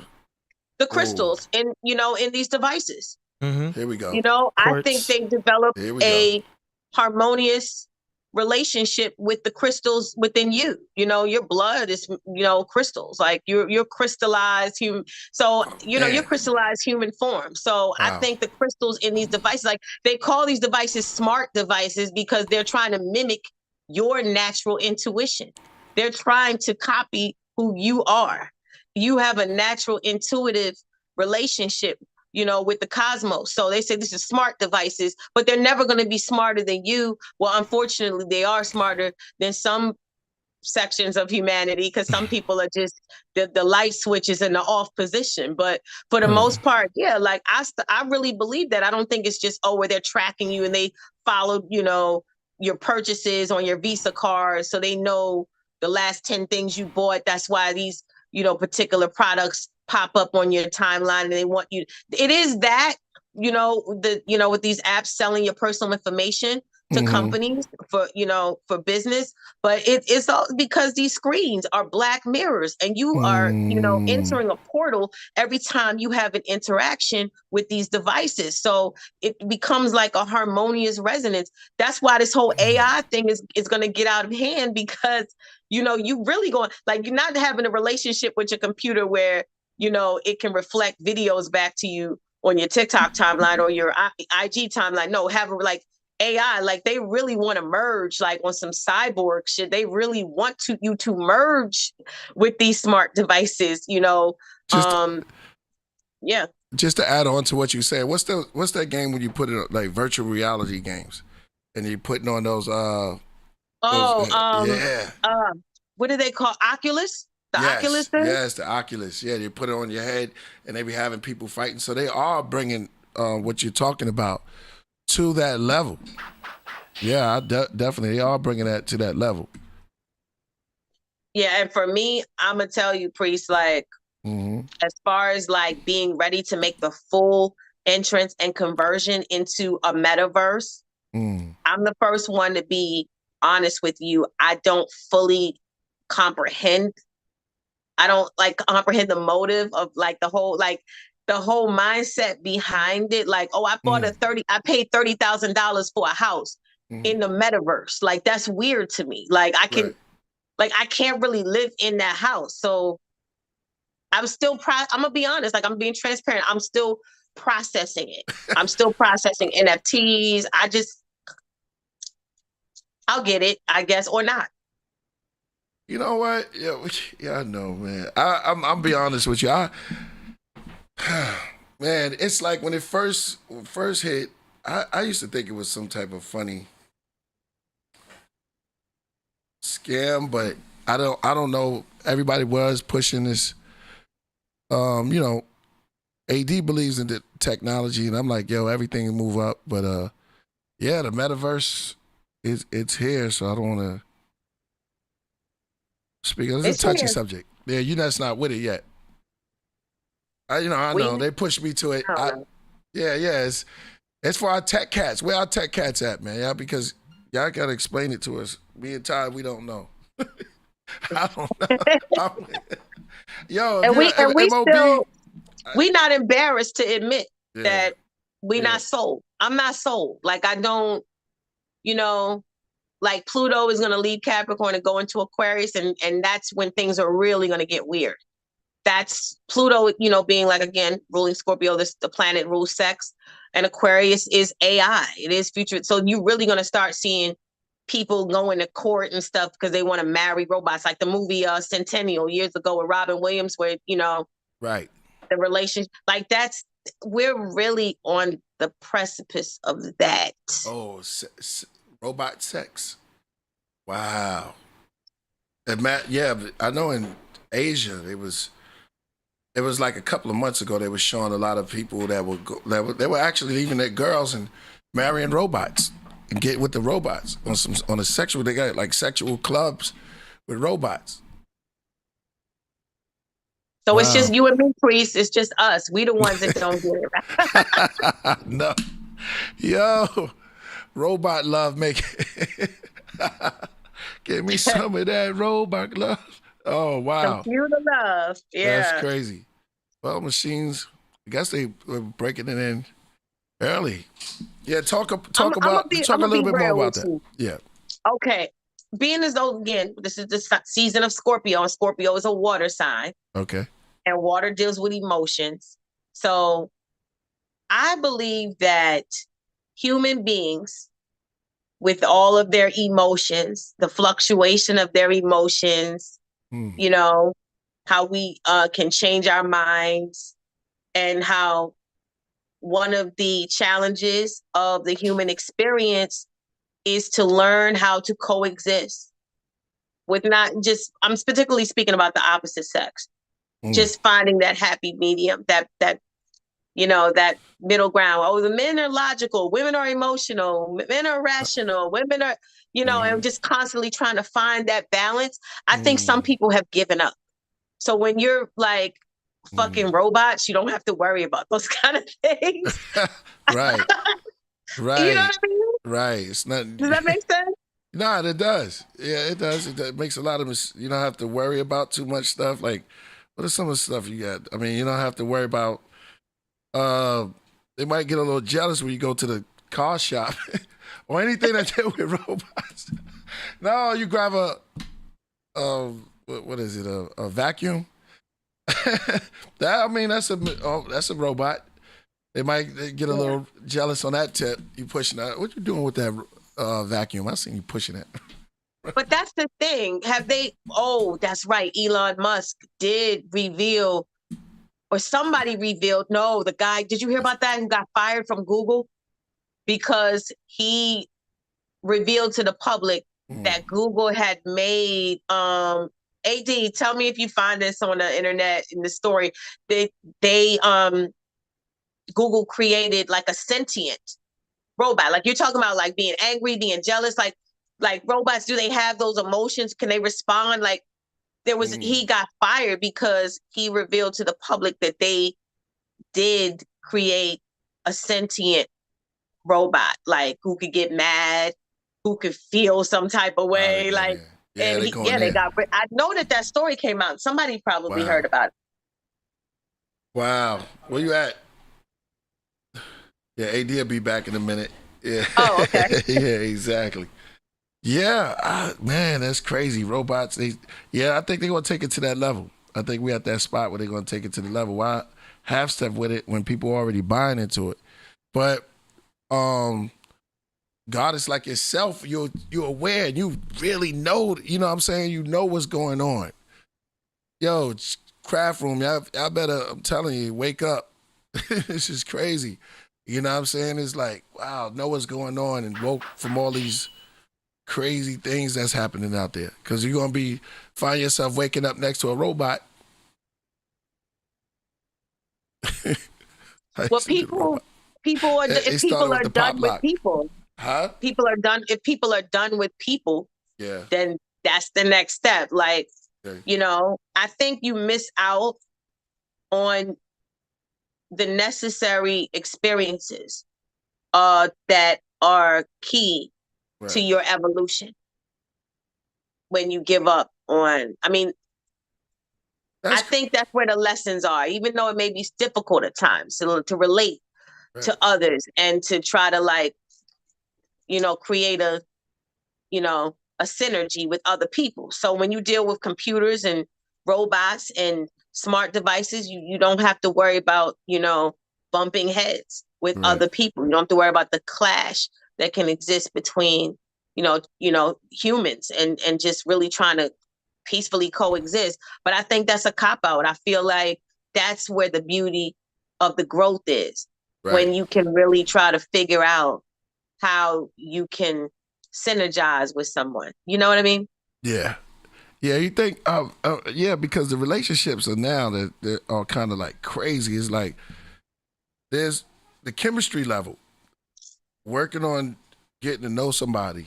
And because I've heard statements like, you could just be disposable. Like I've heard like robots, like people are treating each other like robots in a certain way. And it's like there's no really chemistry going on anymore. What do you think about that? Wow. I think that for various reasons, there has been an adverse effect on human relations or human connections, like social distancing. Definitely had an adverse effect on human connection. And I think people, again, are desensitized to human connection, just because nowadays, these devices, the technology has interfered in, like, you know how it is. When we were young, we was outside before outside was a thing. Yeah. We were growing up. Now some people have to beg their kids to go outside, like to go actually play, like you just in front of the iPad or whatever. You know what I'm saying? So I think not to like yeah, make completely them go like outside. yeah, cut like your wisdom. no. I think that technology plays a role in that, the affecting human relations, but I think it's important, like you said, to get back, you know, in astrology, right? Mm-hmm. Wherever Pluto is, Right. wherever Pluto is at the time, to know how humanity is supposed to be functioning and relating, you look to the polarity point of Pluto. So that the opposite. So Pluto's in Capricorn, that's where it is. The polarity point would be Cancer, which is home, family, comfort, intuitive awareness, emotional awareness. Like, so you look to the polarity point of Pluto, because Pluto is death. And so wherever Pluto is, that's being destroyed.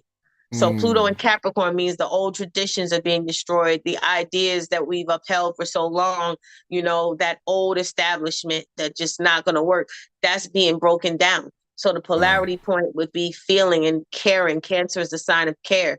Cancer is a sign of family and home. And so I think there is something to be said about the fact that in the zodiac right now in the transits, you be able, and Pluto has been in Capricorn since like 2005 or something like that. It's been there for a long time. Right. It's a slow planet, but there is something to be said about the fact that the polarity point to Pluto is the sign of caring. So we should always be, you know, developing a greater sense of care and connection, you know, to one another. Well, at least if you look at like I said, if you look at that particular transit and say, you don't want to attach to where, you know, whatever Pluto is breaking down, because it's going to break down. It's not going to exist. It's being obliterated. So. Wow. How's it breaking down? Because Pluto is death and destruction, and Capricorn is old traditional ways. Like, for example, senators and congressmen have only been white men over the age of 70. And that's Capricorn, old shit that just needs to change. You know what I'm saying? Like Pluto is breaking it down. It's destroying a structure that can no longer serve us as we proceed forth in humanity. Yeah. And it's always said that Pluto is the furthest planet. So it's almost like cold, right? Yeah, they say it's cold, and they tried to reduce it to a non-planet. At one time, there was a whole conversation about Pluto is not really a planet. Yeah, but you know, they always try to throw people off with the astrology. They try to be like, "Oh, Pluto's on a planet. Oh, you're not even your real sign. Like the stars have shifted, so you're actually the sign before you." Or they'll tell you, they'll just make stuff up. You know what I'm saying? They'll say, oh, there's actually 13 signs because of Ophiuchus. So people just get confused and they're just like, I don't know. But they want to keep people thrown off because they don't want you to know astrology. Well, I know in Mickey Mouse, they had the dog name was Pluto. Pluto, yeah. Is there anything with that? That's funny. His dog was. I never thought about it. I mean, but there's so much astro symbology in cartoons. Like, you know, Avatar, The Last Airbender. They always dropping some knowledge in that cartoon. And even I think, like, I'm not a cartoon head, but like Dragon Ball Z, I'm sure like some people in the chat know, they probably seen mad gems on those shows. Oh, Priest likes what's that called? What's that cartoon style? She said it, Dragon Ball Z. Yeah, I love that. Anime. Yeah, I love anime. All anime. They be showing them, they be talking about the stars and stuff like that. Why do you think it's, man, your knowledge on astrology is crazy. I could tell just by even building with you, is like, oh man, this is like, you're on a whole different degree. It's like a whole different level. Like, you know, so they don't teach, where could you find how to learn? They don't teach this. And why did they take away astrology from us as a people? Because, you know, just like when Neo came through to the Oracle's front door of her home, and that scene where he went to visit the Oracle, and there was a sign above her door that said "Temet no se," If you look at the Matrix, there's a sign on her on top of her door, Right. Temet Nose, which is Latin for know thyself. Mm. So they took astrology out of everything, hid the books, burned the books, you know, even down to, there's, 12 apostles and one son. Yeah, but there's 12 houses in the zodiac. And, like Right. that correlation is so obvious once you take the blinders off, like, and it's people still in 2022, but we no longer in the age of Pisces. We're in the age of Aquarius. Like, people not supposed to tell you about an Easter bunny and Santa Claus and you get emotional. You know what I'm saying? Like, what are you talking about? Santa Claus left me those toys. I put cookies and milk out for him. What are you saying? Santa's not real. Like, we're not supposed to be having fights and arguments about mythological creatures in the age of Aquarius. But, there are a lot of people who, they were taught that even the Bible says, don't look up. Matter of fact, there's a movie. Remember that movie on Netflix, Don't Look Up? Yeah. Yeah. So this whole concept of don't look up, or don't look to the stars. Like, I had a post on my Instagram recently where I said that on September 25th, I did this post where I just kind of gave all the zodiac signs, brief description of what they needed to be conscious of as far as the upcoming energy, right? So for Gemini, I was like, you probably are the smartest person in the room, but be careful how you communicate because you don't want to have to apologize for your statements later. Now, I said this on September 25th. And as you know, last week, Kanye was apologizing. So I said this a month ago because I knew what was going to happen in the transits, right?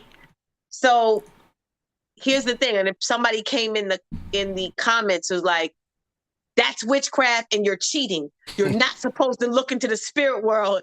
And I'm like, cheating? Wait a minute. Like, I know life is like a video game, but goddamn, like, what do you mean?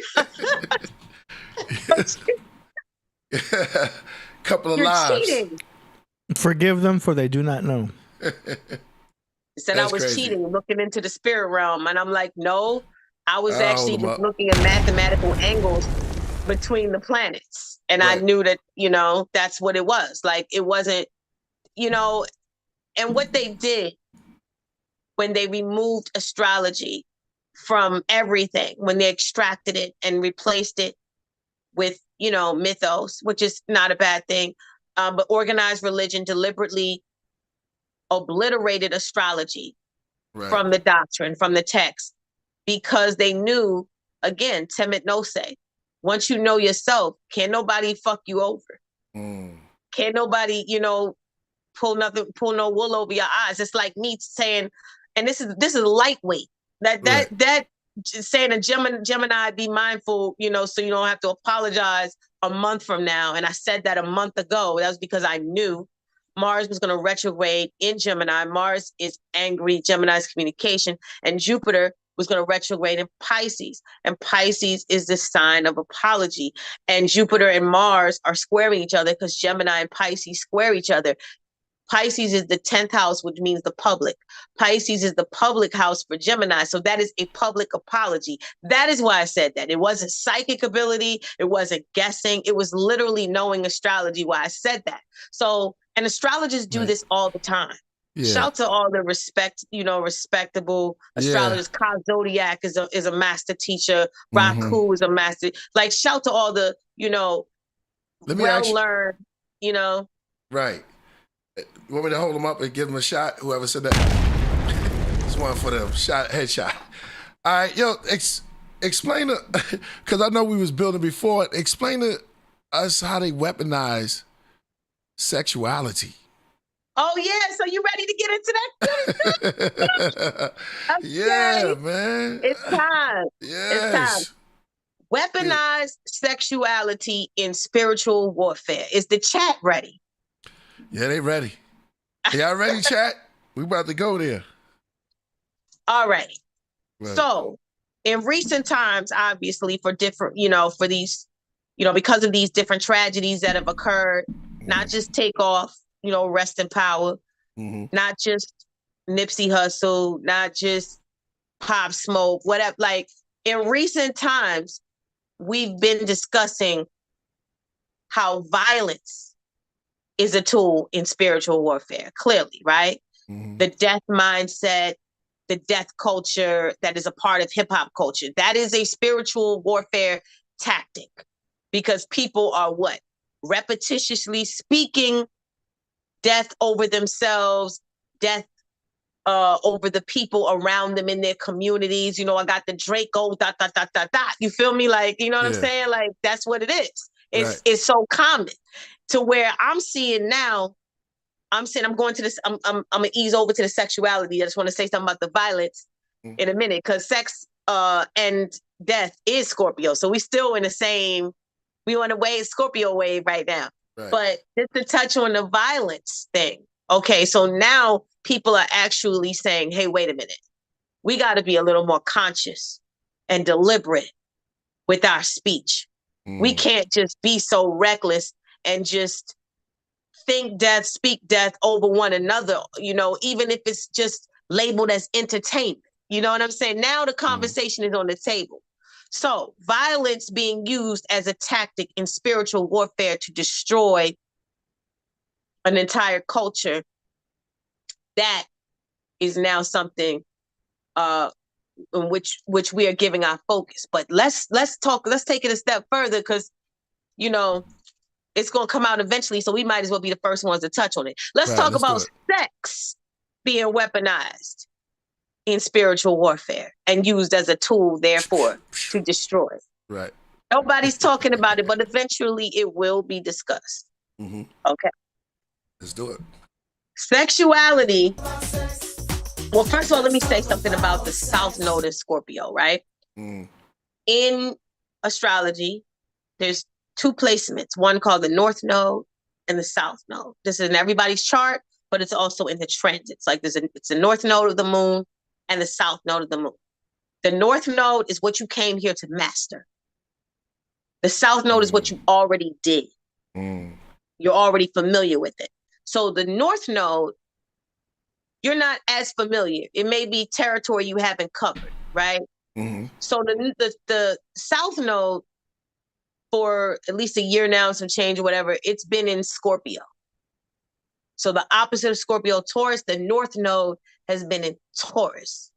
So the South Node, what already happened, what you've already done, what you need to let go of, what you can't take with you, is in the sign of death.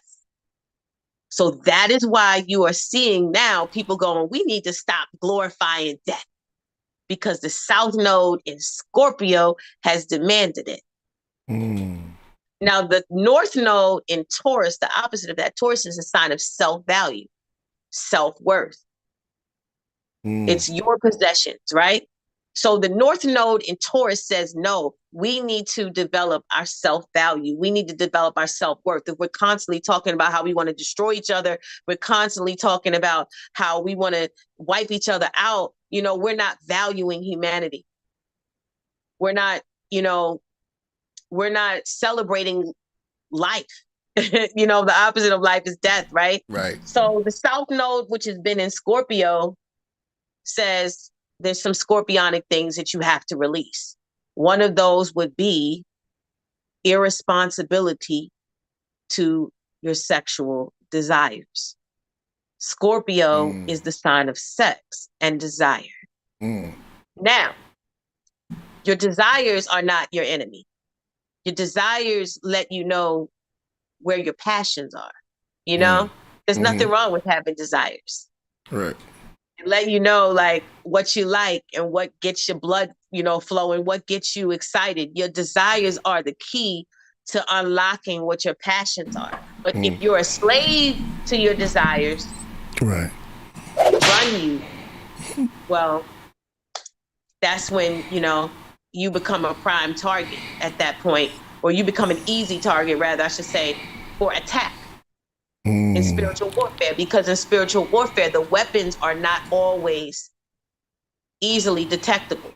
They can be like outright violence. Yes, that's an example of physical warfare. Obviously, somebody being killed is physical warfare. But, you know, in terms of, again, your desires, your traumas, whatever, just, you know, your stuff, just the subconscious, unseen, unaddressed, you know, hidden realms that, the shadow, as they call it. You know how people say, you know, now the popular term is shadow work. So when your shadow runs you, then you are an easy target in spiritual warfare. So let's talk about not only, like we said, the killing, the celebration of death culture in this music. Let's talk about the irresponsible sex. Let's go. Cool. Sex is a beautiful thing. Sex is how we all got here. There's nothing wrong inherently with sex, but to use sex as a tool where it is spoken of in a vile way, it is cheapened so that people remain slaves to their sacral chakra, right? The desires run them.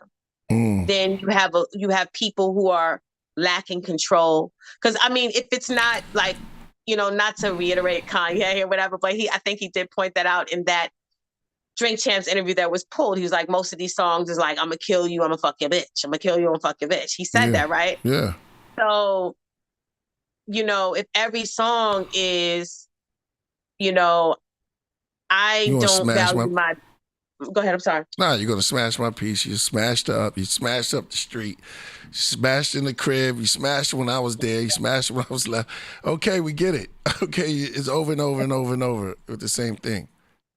And it's not just male artists, it's female artists too. Hey. Like, you know, I mean, we don't have to like, you know, highlight, you know, WAP, da-da-da, you know what I'm saying? Like, where it cheapens your physical vessel to just speak of sex in a way where it's not about a mental connection. It's not about an emotional resonance. It's just about physical pleasure. That is low vibrational sexuality, which is destructive to the human. And it is used in spiritual warfare to keep people unevolved, to keep people oppressed. When you have, because if we can go there for a second, high vibrational sexuality is extreme power. When you are conscious about, I'm not Dr. Ruth, by the way. I'm not no expert at all. Like, no, I want to know. Go ahead, continue. This is getting real good. I like it. Go ahead. But like I said, in astrology, for example, Scorpio being the sign of sex, but Taurus and Scorpio being the opposites, they're on the same continuum. So, like, that's why Red Bull, you know, gives you wings, because the bull, Taurus, like that Taurus Scorpio axis is like, you know what I mean? Like, it's really like sexual powered, sexual, prominence, if you will. But again, what you said about Taurus again? I was texting my. I was saying like red, like the bull, you know, Taurus the bull, like Red Bull, like it gives you wings, and like you know, like taurine, which is in like the bull sperm and stuff. Like that was like that Taurus Scorpio axis is really about sexual power. I think Taurus, in my opinion, is more about the physical side of sexual power, and Scorpio is more about the hidden, mystical, veiled kind of desire, kind of like hidden desire kind of thing. But I just got that. I'm sorry, I just got that connection you just made about taurine, because that is a huge ingredient that's in Red Bull, and I just realized that is connected to Taurus. Astrology, you see what I'm saying? These people hid it. They hid it from us, but it's in your face. And that particular, everywhere. That's funny because like that particular, what is it? I don't know if it's it's an enzyme or something, but taurine is like known to build libido. You see what I'm saying? That's crazy. Wow. See? Yeah. I'm not on here just talking mess, making stuff up. You can see it throughout like the culture, the larger pop culture, like it's for libido. Taurus Scorpio is that axis about that sexual prowess. and or desire. That's crazy. But the thing is, Taurus being, again, the sign of value, self-value.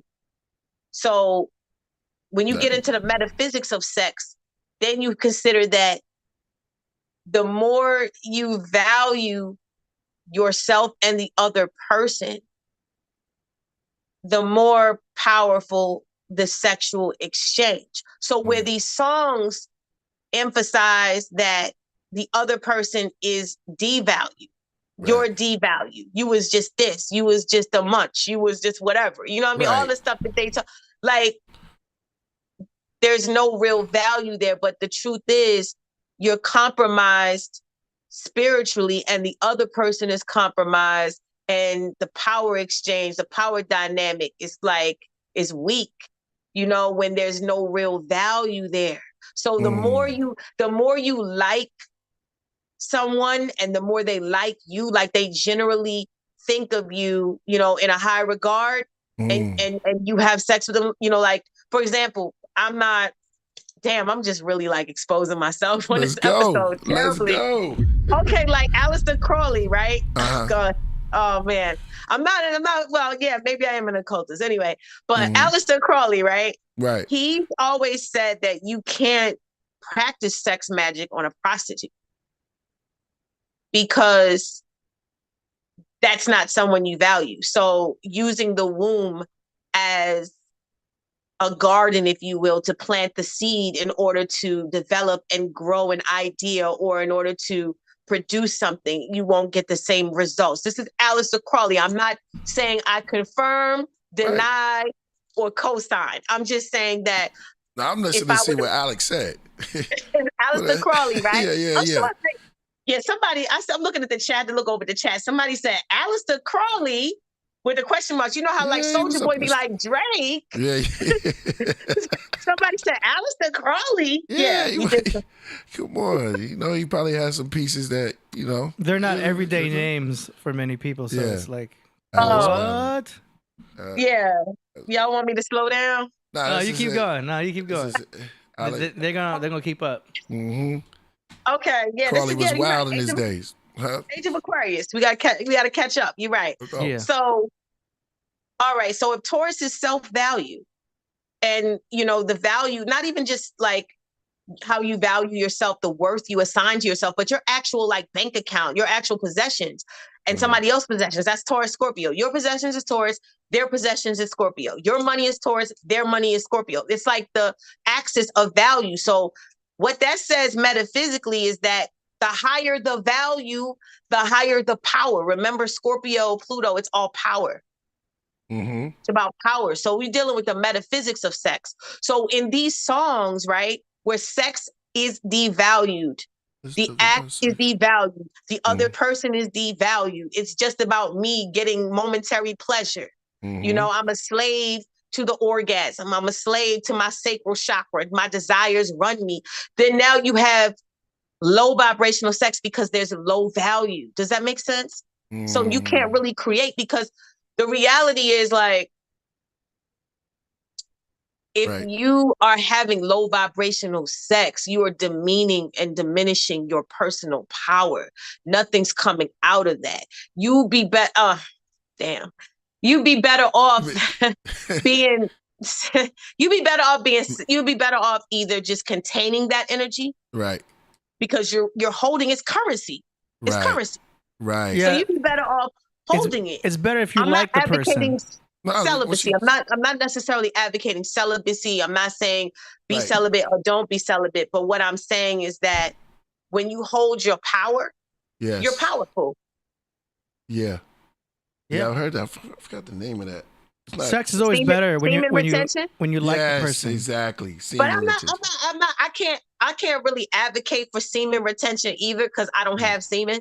Right. But and I've talked to different people who have semen, such as you guys have semen. Yes. And you guys could probably talk to the audience better about that. But I think that what I've heard is that when you practice semen retention for a certain number of consecutive days, your mind is clearer. I've heard this. Right. Yeah. Right. You guys want to chime in? I've heard about that. I've did. I wouldn't call it semen retention, but there was a time when I was just chilling. You know what I'm saying? But you do get a good thought. You get a dry season every now and then. You get a dry season. Yeah. Yeah. Well, You know, you go 2 weeks. It's like, oh damn, you it's just been 2 weeks. You want to be in there. You want to be in your zone. You do kind of like think sharper thoughts. Depends on your vibration. Depends on your diet, what you're eating too. There's a lot into it. Yeah, it goes a lot into diet. Also, I want to say that. Yeah, some certain things you can eat, things that put you in that zone too. Yeah. Yeah, people in the chat know about it. I looked over at the chat. They said no fat. Somebody said blue ballers. Yeah, instead of blue ballers. No, oh man. Nah, but what you're talking about is for a cause though, for a deeper connection. That's what I'm getting. You know what I mean? Like if it's going too fast, nobody wants to, take their time. Everything honey love. Now, who made that song? Give me some of that honey love. Well, one of them. Oh yeah, I think one of the R&B song, right? Yeah, R&B song. Yeah. That was but give it to me. deal with the metaphysics, Rick right? James said, "Give it to him." Give it to, a lot of these songs say "Give it to me." Yeah, that's what I'm saying. Exactly. Like, and the funny thing is, the Rick James, that was a different era, and they were more creative. Yeah, it was. I think those songs had higher musicality. Not to bash modern day music and say it's trash or whatever, but I mean the creativity, the mystery. Right. Sexuality has always been a topic in R&B and hip hop, but it was just more creative at one time. It was when he came home last night, he didn't even talk to him. That's what he said. Well, he just wanted it that time. I'm just saying the lyrics. Go ahead. I digress. Go ahead. Yeah, we know you went fast to sleep. We know the lyrics. Exactly. See, but the song was so crazy though. Right. But the song was so crazy because Rick James was a genius. So that's like a whole different, Yeah. Not these cats right now. They go straight to it, and they at least give me that stuff. They're straight up saying power you. They give me that stuff. You got an imagination. Give me that stuff, that sweet, that funk. Even the lady said, "Say what?" But now it's out there. It's like desensitize it. Just let's they saying pussy. Well, the thing is, right? Drop it. No, I'm with you. The more intentional you are, mm-hmm. the higher you are as a vibrational being, the higher vibration the other person is, the more intentional you are. Right. You can really just be a strong creative force. That sexuality can be a strong creative force. So what I believe is that this music, with as it weaponizes sexuality, is to diminish the power of people, just like the violence. But the sexuality is it's all scorpionic, killings, sex. But if people are, again, if they're of a higher frequency, they're intentional, they're clear about their value, and they have sex, those people are magical beings. Mm-hmm. So if you have people just not knowing, the power they possess independently, and knowing that connecting to someone else, the right or wrong person, can either amplify that power or completely just destroy it. Like literally, your bank account can be adversely affected by having sex with the wrong person. Remember, it's Taurus Scorpio. That's deep. That's deep. We're deep on that. So yeah. So the relationship between sex. Now we get into the metaphysics of sex, which is something. But the relationship between sex, value, money, currency, is all there. Like sometimes people they've seen, and sex is not the only way human beings relate. Obviously, it's just the most intimate way that human beings relate. Right. We have conversation and we relate, but sex is the most intimate way because there's a merging. But literally, some people, I'm sure probably in the chat can say it. I'm sure you guys, maybe if you want to share stories, I don't know how. Yeah, we can do it. where we're gonna be today, but If you got there's stories, hit that times, super chat. Sorry, go ahead. there's Good. been times though when you may have said, damn, when I was, fucking with so and so, my life got kind of crazy. Like it was, when I noticed that when I was dealing with that person, things were a little chaotic or my funds was kind of suspect or whatever. And it's because literally the alignment with that person's energy was adversely affecting your vibrational field, your Right. auric field. You know what I'm saying? Right. Or literally like as soon as I stopped dealing with that person, I noticed how everything just the balance restored in my life, opportunities increased, whatever. Like, can you guys relate to what I'm saying right now? Yes. Yeah, I had an astrologer that we had here, Marvelous Marv. I think I told him that I always connect with Geminis. And he looked at my chart and he's like, well, that's because you have Gemini in your 8th house. See? So is that something to look at as far as like, I mean, when you're looking at someone's chart, the 8th house is the person that you're going to most likely mess with. Doesn't mean you're going to fall in love or anything. Right. It just means you're attracted to the person in your 8th house. Were they crazy? Like I know you got a crazy ex story. She said. Yeah, but she was a Pisces like me. Oh, the one. Yeah. I remember you was like, Priest can't come over. She was like, I want to, you know what I mean? But that wasn't even astrology. That was just because she had a crazy ex-boyfriend and she carried that baggage over to us. But looking at the astrology is interesting because like I see how I'm always, talking with Geminis in the 8th house and we mess around and everything. But I always thought that you have to look at your Venus. Right? No, it's Venus in a man's chart and it's Mars in a woman's chart that she would be normally attracted to, right? They say that wherever the man's Venus is, that's the type of woman that he's attracted to. And mine's in Aquarius, so I've always gone for like these strange girls that are a little bit different, a little offbeat, a little off the wall, and I've noticed that. And they are, you know what I'm saying? But they're not all exactly Aquariuses. Do you know what I mean? It's just interesting to see how the astrology fits in. I've only dated a couple of Aquariuses, but with my moon in Leo, that's kind of opposite. So I noticed like, well, I like them, but I ain't trying to mess with them. Do you know what I'm saying? But looking at the 8th house of someone's chart is interesting because I can see how that would be the person that you'd be attracted to. I always end up messing with Geminis. And seeing that pattern is just interesting. Yeah. But the 8th house is the person that you desire usually or desires you. And it could be a very karmic situation, like in not necessarily good or bad. Point, right? Yo, you don't even know how much you going in right. I ain't gonna say it, but yeah, you almost said half her name right now. Oh shit! Yeah. That's crazy. Yeah, well, the 8th house, like you said, it's desire, and it also could be. The 8th house is also sometimes where injuries occur.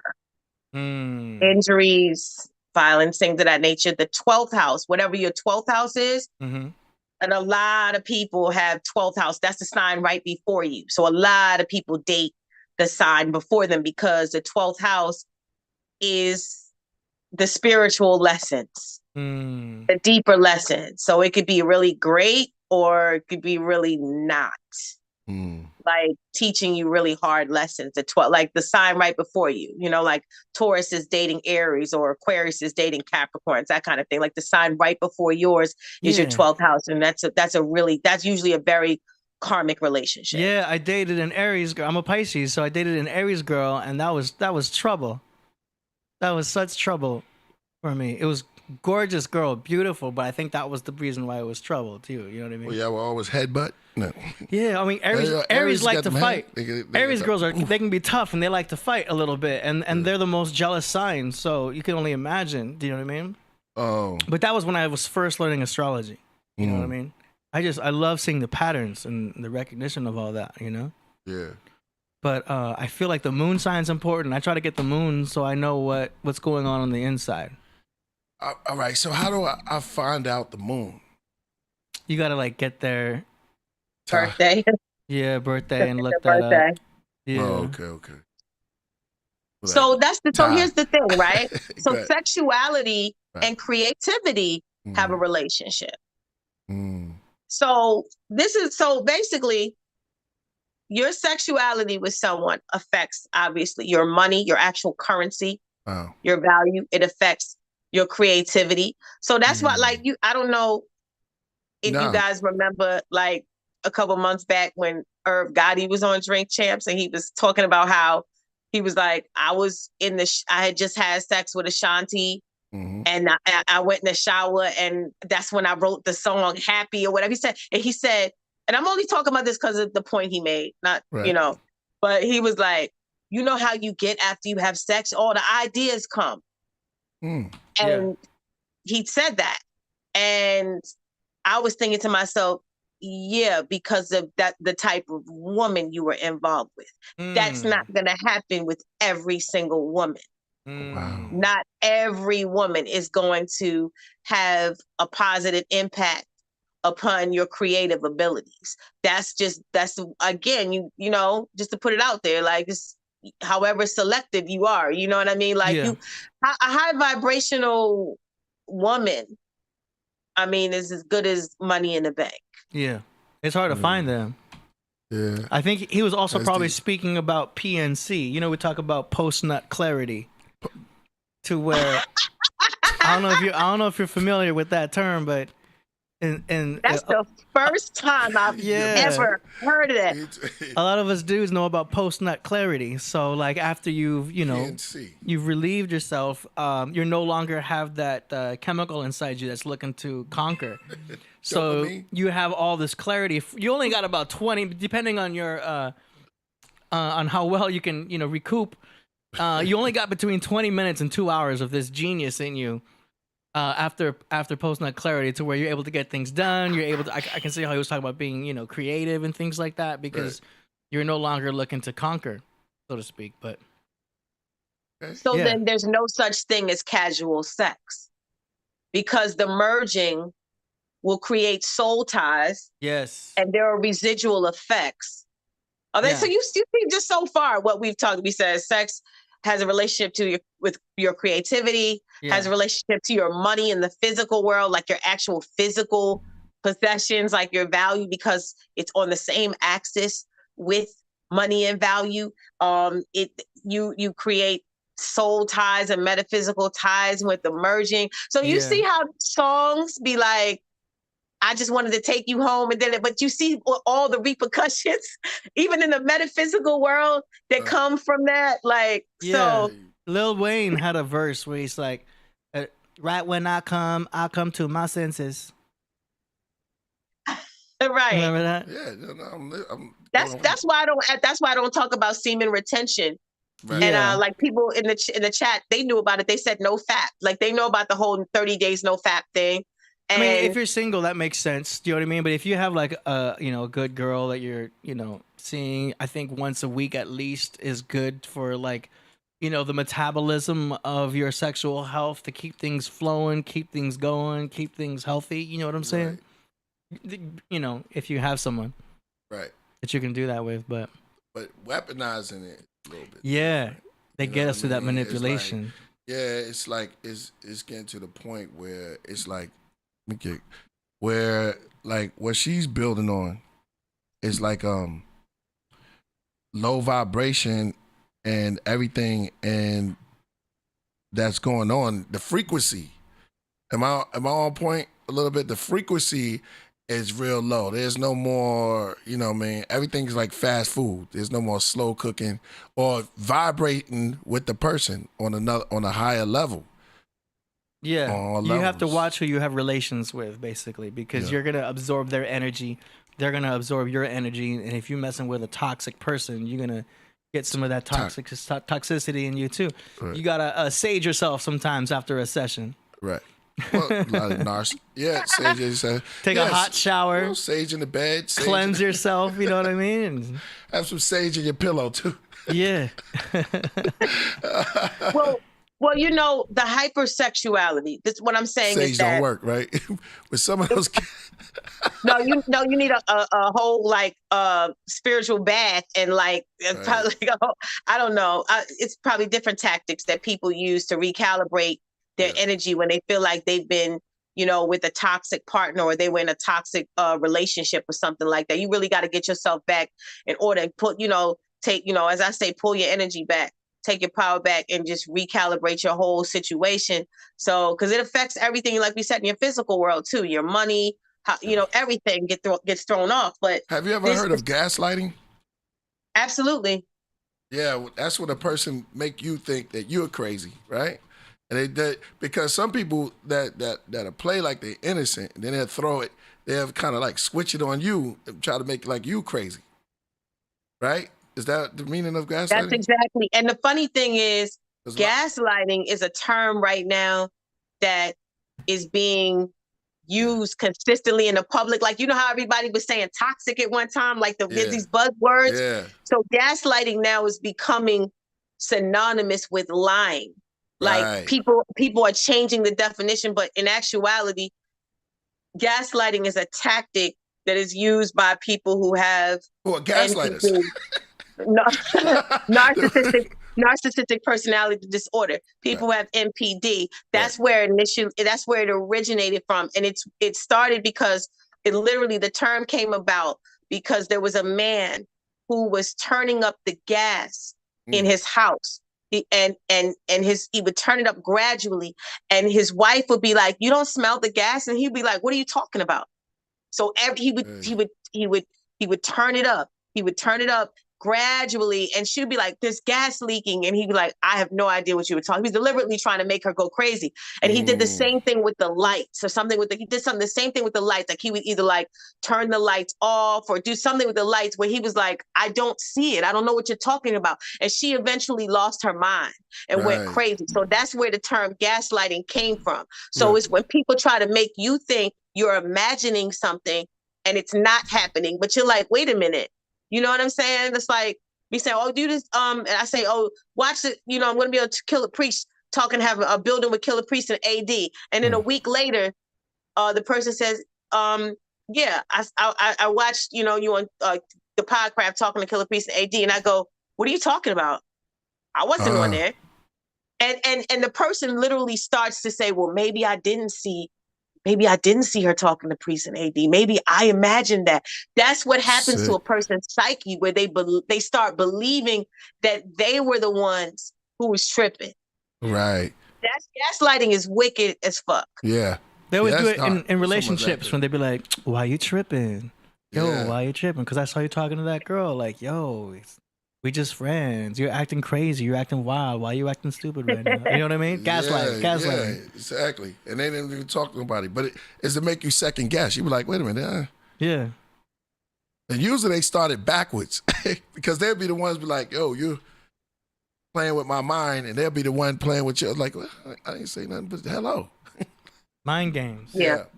That's, you know, like you said, that's real wicked because that's almost into like acting, and I think that's part of all of this, what we're talking about too. Black magic. No. Yeah. Low vibrational sex weaponry. Gossip is considered black magic. Yeah. Lying. Yeah. Black magic. Oh, gossiping and lying? Yeah. Why would you say that? I'm just curious. Because you're using the power of words negatively. Okay. So, as you know, magic is the art of language. So when you use it in terms of gossip, talking shit, you know what I mean, speaking ill against someone, you're creating black magic because you're using the power of words, which is magic, the power of language, against somebody. So that would be considered black magic because it's evil, it's bad, it's something you're not supposed to do. You know what I mean? You're never supposed to speak ill, speak bad, speak lies. You know what I'm saying?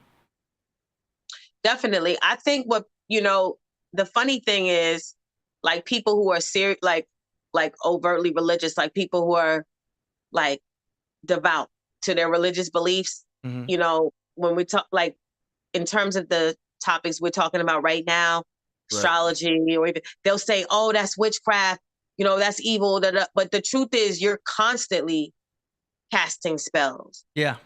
Everything you do and think, there's energy attached to it. So it doesn't mean your spells are always effective. Mm-hmm. It doesn't mean that you're necessarily going to adjust. Like we said earlier, you're not going to adjust destiny.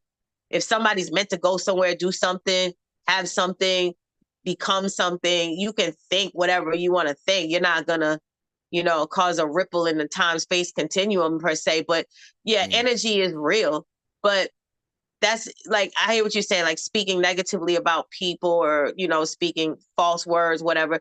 But all of that, like, is casting spells. Like mentally, people cast spells when they don't even speak verbally. So yeah, you can speak good magic and compliment people and say good things and send positive energy. You're spending, do that to yourself too, to speak positively, think positively. Are you using this in the term of sexual weaponry or I mean, it can be. I'm just saying in general with language. Oh, I see what you mean. Like when people use sexuality as, this is low vibrational Scorpio, when people use sexuality as a tool for control. And I think he's giving examples that could be considered it also. Yeah. Gaslighting, right? Is that what an example? Like, yeah, these are just semantics at this point. Just talking about what's good, saying good things versus saying bad things, Gaslighting is definitely mind manipulation. So it would be low vibrational Scorpio. Low vibrational Scorpio is definitely manipulation. Well, as a Cancer, you have the skill of manipulation. You know about that. Oh, under the bus we go. Hey. You notice I called it a skill. Hey, I'm about to throw it right back at you, AD. And the other water sign, Pisces. Yes. They say that about all water signs, that we have the skill Mm-hmm. of manipulation. But I mean, again, it's all about intention. Yeah, exactly. It could be a gift. Weaponize it. Absolutely. That's what we talk about. I don't mean it as a negative thing. Manipulation can be a good thing sometimes. Or the ability to charm. You have the Cancers have the charming ability. Like this? Do we? Yeah. Cancers know how to charm their way into things. Oh, you said like watch the charm? Well, maybe like that. Not like hypnotized, but they know how to be charming when they need to be. You know what I mean? That's why Cancers do well in business. They're very business oriented because they're able to, they know how to speak to people, know how to charm if they have to. Do you know what I'm saying? He's trying to charm you now. It's not that it wouldn't be disingenuous necessarily. Right. And for good intent. I believe, like even to like touch on witchcraft or whatever, quote unquote, what people have come to define witchcraft. Mm-hmm. There's like rules in that, meaning that your intentions can't be negative. You're not to do no harm. The creed, right? Mm-hmm. I'm not saying I'm a witch. I'm just like putting it out there. I've heard these things. I've heard like there's a creed, like do no harm. That's really, you're not supposed to like inflict harm on other people. High vibrational people don't intentionally inflict harm on other people anyway. You know what I'm saying? But they're just jealous. But people. especially weaponized sexuality though. Hypersexuality in arts and in the arts and entertainment, or in just this music, this modern day music. Really, when you are in a constant state of desire and lust, it creates an imbalance in the chakras, obviously, right? Because your sacral chakra, it's running your life at that point when your desires are driving the car. Like everything is about your desires. And I feel like, and it could, porn addictions, things of that nature, there's definitely tools in this society that have been put in place to make people's desires run rampant. And again, like I said, desires are not wrong or evil. Desires are that part of you that lets you know what drives you and what motivates you and what makes you passionate, or what your interests or passions or pursuits are. That's what your desires, often open up the doorway for you to really be able to connect to your passions. And that's what makes your blood, circulate. There's nothing wrong with desires, but when it becomes a thing where you are a slave to that, like I said, you have to learn how to read direct and rechannel that energy. Like go write a song, go paint something, like where you are in control of your desires. You're not trying to get rid of them, but you're in control of them. They're not running your life. And then they can be more conducive to you having a healthy self-expression, a healthy creative expression. Because what ultimately, this whole spiritual warfare, hypersexuality and music as a tool in spiritual warfare, it's all for one reason. The violence in this music for spirit as a tool in spiritual warfare, it's all for one reason: to block your ascension. To block your ascension. That's why you have to grab the wheel, put your hands on the wheel, and you have to be in control. And because this, do you know this? The sign of music is what? Pisces. The sign of spells, the sign of mysticism is what? Scorpio. Well, can be, but yeah. Well, the sign of dreams. Oh, and Pisces. Right. So dreams, the subconscious. Oh, the sign of an illusion is what? Pisces. Okay. She's like taking you through 120. No, she's right. Yeah, I know she's right. Yeah. I'm putting you up on that. So did you see there? You said music is Pisces. Mm-hmm. You said dreams, illusions, Pisces. So what that means is people are using music to create spells, illusions. Like when you're under a spell, you're under an illusion. So this is why music is the most powerful way to hypnotize people. This music is the most powerful way to get people to hypnotize. That's true, yeah. And we went through one of the craziest eras of music, which was the age of Pisces. So the age of Pisces was all illusion, and there was so much theater, there was so much movies, there was so much music. And then now that we're going into the age of Aquarius, we're seeing Hollywood fall. We're seeing actors going through problems. We're seeing movies going through problems, right? There's always going to be movies and music. I'm not saying that it's going to go away, but it's going through its transformations also in the art form, because the illusions are being exposed. People are getting more in the age of Aquarius, which is more internet, more knowledge, more realization. People waking up to, what's real and what's not real. Let's shout out to Triple JC. He said MC means master of ceremonies. Yeah, you knew that. Oh yeah. What's master ceremony. Yeah. Oh, because I said it's a midheaven in astrology. That's why. Oh, that's right. That's right. MC. Wow, that's crazy. Yeah. But they all to block your ascension. You don't want to block your ascension. We're ascending. So if you are a slave to these lower chakras, you're not going to ascend. The planet is going to move in this direction, and you're not going to be moving with it. And if the planet can't use you, you know what they say: if you can't be used, you're useless. Yeah. Yo. That's why everything is low vibration. With what's the other chakra? It's survival. We've got the sex chakra, which is the root chakra. And then what's above that? You have survival and food, right? The solar plexus. Yeah. So we need to be above the heart chakra. The fourth, right? The heart, the throat, the third eye, the pineal gland, and then of course the crown. Which is interesting because so many pictures of Jesus would show him pointing to his heart. Right. You know? As above, so below. Yo, man. Yo, listen, this was a great bill, but I'm gonna have to end it soon. You know what I mean? This was crazy. We can go all day with her. Yeah, man, yo, she's dropping that's it. A great Thai Phoenix, man. This is crazy, yo. She still got me on the taurine and the Taurus. That's crazy. I learned that. Yeah, the bull, right? Because I talk about taurine all the time, and it's like I never put two and two together with Red Bull, with taurine and Taurus. And touring. That's why we tour. That's crazy. It's crazy, man. This is ill. Man. So I guess I'll wrap it up then. I guess I'll wrap up the main point that I want everybody to walk away with. Yes. Spiritual warfare is real, and we're constantly under attack. And because we love music, and music is repetitious lyrics, and it hypnotizes us with melodies and harmonies and rhythms, and we have to be conscious of what we're taking in. And in this particular discussion, we were dealing with the hypersexuality component in this music as a tool.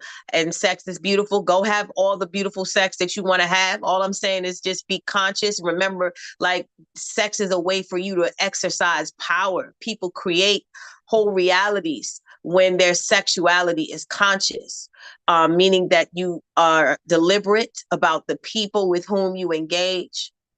And, you know, again, you should be raising your vibration. I mean, I'm not going to tell you what to do, but when you raise your vibration individually, just as a person, just, you know, you're going to be powerful just by yourself, you know, as a high vibrational being, especially on a planet where the vibration of the planet is going up, and you're, you know, in sync with the planet.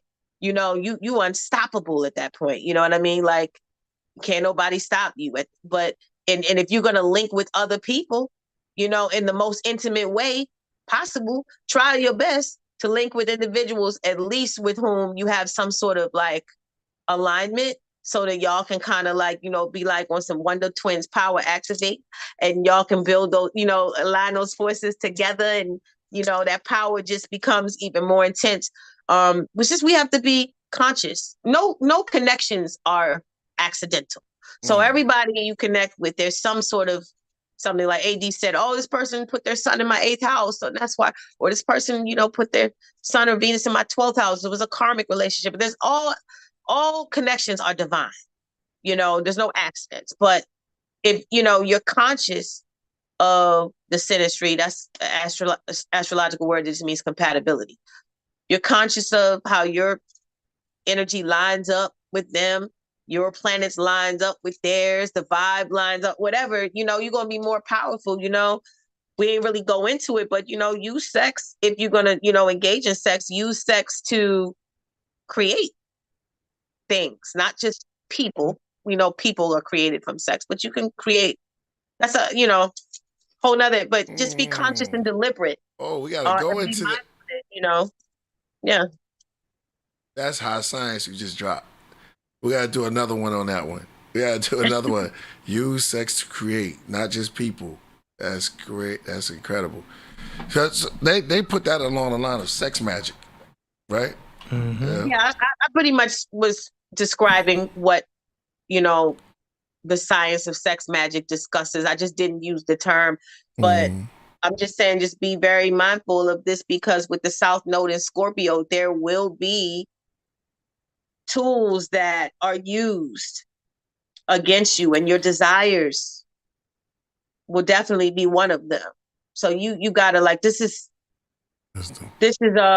something that, you know, you just want to evolve. You know, we all, like I said, you don't want this is about blocking ascension. Spiritual warfare is to block your ascension. When you block your ascension, pretty much you wipe yourself out of the video game. You know what I mean? You're done.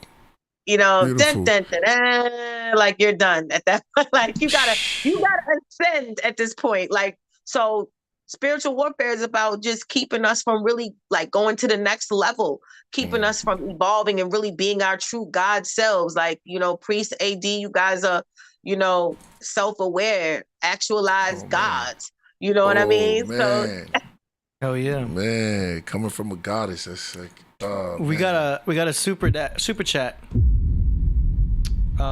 for you right here. It says, from Horizon of Zion, it says, what's the best astrology for the Eastern world? So he's trying to say, like, tropical versus Vedic or something like that. Maybe. I'm a tropical astrologer, so I'm gonna say, whether you live in the East, the West, or whatever, I'm gonna just tell you, like, I'm gonna just give it to you, like, tropical astrology, because that's, you know, what I have studied, and that's what I personally refer to when I want astrological understanding. That doesn't mean that Vedic astrology is not useful, because it has a different purpose. But so I don't know why he said, like, what's useful for the Eastern world, because I don't think it really matters where you're from. Right. Maybe he's referring to Chinese astrology. Well, you can't just be picking up a book that you found and just be actually masters of the science. You know what I mean? Some cats don't even be knowing. They just be like, oh, wow. Come on, let's go. Yeah, I never got into the Chinese astrology before. Well, I'm dog. Yeah? I don't I'm even not know. getting. I don't know anything I about. don't even know.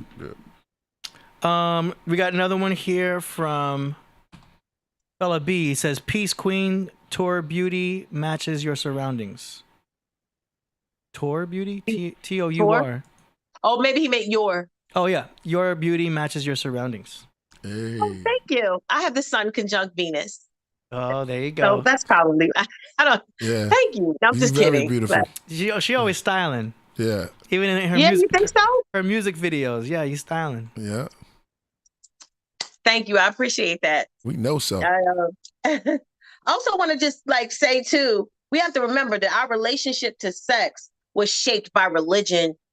A lot of our relationship to sex was shaped by our religious practices and society and your family upbringing. And like, that's how, you know what I mean? Like, we didn't really free ourselves and develop our own perspectives on sexuality until oftentimes we came into the knowledge of self. But growing up, like through, like I said, religion, traditions, family traditions, generational kind of beliefs or whatever, that's where our perspective on sexuality came from. That's how it was initially like shaped. So you have to shed all of that. So when you shed your upbringing and what you were taught about sex, and you shed, you know, what media is emphasizing, like you almost gotta like just go to the bare, like the beginning point, like the 0 point, be like, I just need to rebuild my whole relationship with sex, like from, you know, the ground up. And does that make sense? Yeah. Yeah. Cool. Yeah. You're No, on point. you dropping. That's just beautiful. I got one more question. I could ask her, Priest, real quick. Of course. I just want to see. No. Of course. I just have the one question. So I know about Mars going into retrograde. That just happened, like I guess, like a few days ago. And it's retrograde until January. What in general should people watch out for with this Mars in retrograde? What should we watching out how we speak, watch how we drive? What is the caution with Mars retrograde for 3 months? Mars retrograde in Gemini. Mars is fighting, arguments, conflict. Gemini is communication. Don't get into arguments if you can help it, obviously. You know, verbal altercations. Wow. Also have to speak about Jupiter, because Jupiter is in Pisces now. It retrograded back into Pisces, and Jupiter retrograde is in square to Mars retrograde. So Mars is again fighting, Jupiter is amplifying. So Mars Jupiter square is amplified anger, people being super angry, right? Now Jupiter in Pisces, again, it's the 10th house of Mars in Gemini. So that's like what I said in the video on my page. Like that's, you know, a public kind of apology for angry words. And, you know, that's been happening. They've been trying to make Kyrie Irving do it. They've been trying, like, it's just, you see it play out, like, you know, across the board right now with the Kanye situation. Mars in Gemini. Gemini rules the hands. Gemini rules the hands, and Mars, of course, being fire, cuts, burns, things of that nature. So be careful about, you know, cutting your hands or fingers or burns or things like that. These planets and these signs, by the way, have thousands of keywords, thousands. And when you start studying astrology, you have to learn thousands of keywords. So Mars is cuts, burns, fighting, fire. You know what I mean? Like, just boxing. Can go on. Boxing, exactly. So watch out for fighting words. Watch out. There's going to be a lot of gossip in the media in the next 3 months. A lot of rumors going around, and then people wanting to fight back, and boxing. Watch out for people wanting to throw hands. Watch out for you wanting to throw hands. You know what I'm saying? Like, everybody at home. That just definitely. And watch also for Jupiter and Pisces. If, you know, over the next couple of weeks, watch out for, like, if you're into water sports like boating, swimming, like aquatic sort of activities, be careful. Don't get too intoxicated. Don't go overboard with respect to drugs or alcohol or any intoxicants, like getting inebriated. Be careful about that. Jupiter is going to be at these last degrees of Pisces, which are, you know, critical degrees. Yeah. So I'm trying to think what else you should. Jupiter in Pisces. Be mindful of mind altering substances. Just anything that kind of alters your mental state. Right, AD? Yeah, because that's one thing one of the greatest things I did as a Pisces was quit drinking. Because we're fish, we tend to drink like a fish. You know what I mean? And like I've had my stories, and I'm lucky to like have survived all of them. But like I don't drink anymore. But I know how like Pisces we can get a little too much dranky drink going on, because once you start drinking, you're going into the illusion world. You're going into the imagination, and everything is just it gets wild and everything. So all you Pisces out there, try not to drink too much, if at all. Exactly. You know what I'm saying? Everybody in general. Everybody, yeah. Take their time. That last jewel you drop, you gotta take your time with that. Yeah. Cool. Be somewhere lost. Man, the great Ty Phoenix came and dropped. We're gonna have to have you come back again too, for real. Well, we about to do the music. You can stick around if you want. It's gonna be great. Man, that was enlightening. Oh, shout to GU Dollar. Yeah. Shout to GU Dollar in the chat. I just want to shout. I saw he is the producer of the song that I did with Havoc. Oh, yo, that was fire. That was fire. Yeah, he's in there. Shout to GU Dollar. Yeah, shout out to GU Dollar, no doubt. All right, so man, let's give her some. Let's give her a round of applause. I don't think you're gonna hear the applause on your end, but it's going on. So right now, there's applause happening in the background. She's gonna stick with us with the music. All so right. make sure she can hear it. Yeah, I will. Yeah. That was it for the guest today? Yeah. All right. Yeah. That's it for the day. Weaponized sexuality. Hey, that was great. That was great. Word. Man. Shout out to everybody in the craft room. Make sure y'all hit that super chat. Let them know we over here with the great Ty Phoenix. He just dropped Weaponized Sexuality. Before we go right to the music, what's the last word like? And tell everybody where they can get in contact with you. Yeah, it's TIYEPHOENIX on Instagram, TikTok. It's the same. Just Ty Phoenix. If you see underscore Ty Phoenix, TikTok is Ty Phoenix 713. Let me correct it. TikTok is Ty Phoenix 713. But all this underscore before the name, after the name, those are fake pages. Right. Those are fake pages on Instagram. What's fun? I just got a request from that. Yeah. I was gonna send it to you after the show, but I could tell that I got a request by a fake page, and they already sent me something asking about if I wanted to do a reading. I always tell people, if for whatever reason you wanted a birth chart reading, make that person either send you a voice message on the spot or do like a video call real quick. Like hear their voice, because I have no problem just right there. Like if for whatever reason, if you contact me or I contact you for whatever reason, I'm gonna send you a voice message in the moment. And if that person can't do it, if they can't give you a voice message right there instantaneously on the spot or whatever, because the way that these people talk in these fake pages, I'm going to give you a cleanse, a read. Like, I don't even talk like that. Yeah. Like I just reported them. Cleansing. Thank you. Yeah, it's always a giveaway. They put an underscore first. Mm-hmm. All right, so AD. Yeah. Take us to the music. Hey, all right, here we go. Hold on. Wait, I'm trying to set this up right. All right, so now we're going to go into a segment that we call Song Promotions.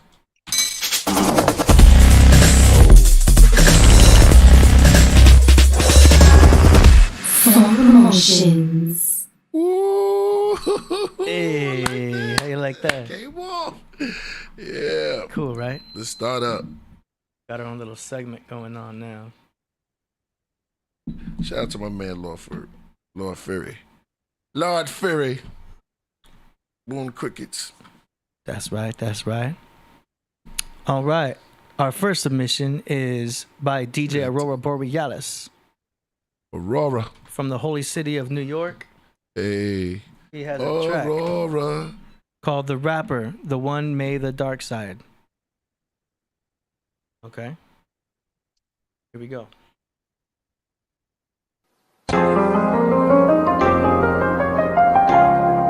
I was born on the dark side. I was raised on the dark side.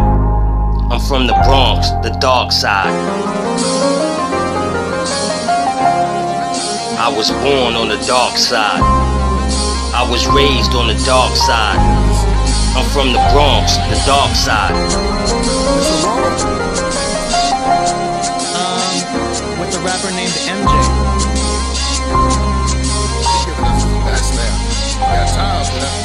Born on the dark side, no 50 shades of gray. Everything black and white, apartheid, hands-free drive, the AI park rides. Whip name Ultron, text or phone call. When it's time to ride, niggas form like Voltron. Drama keep killers charged like protons. Neutrons got the mask, gloves, and boots on. Shotgun dodge, charger, dodge a new charge. Street scholar professor, rep the X like Charles. Write songs, communicate with alien life forms. Pen is a detonator, when in my right palm.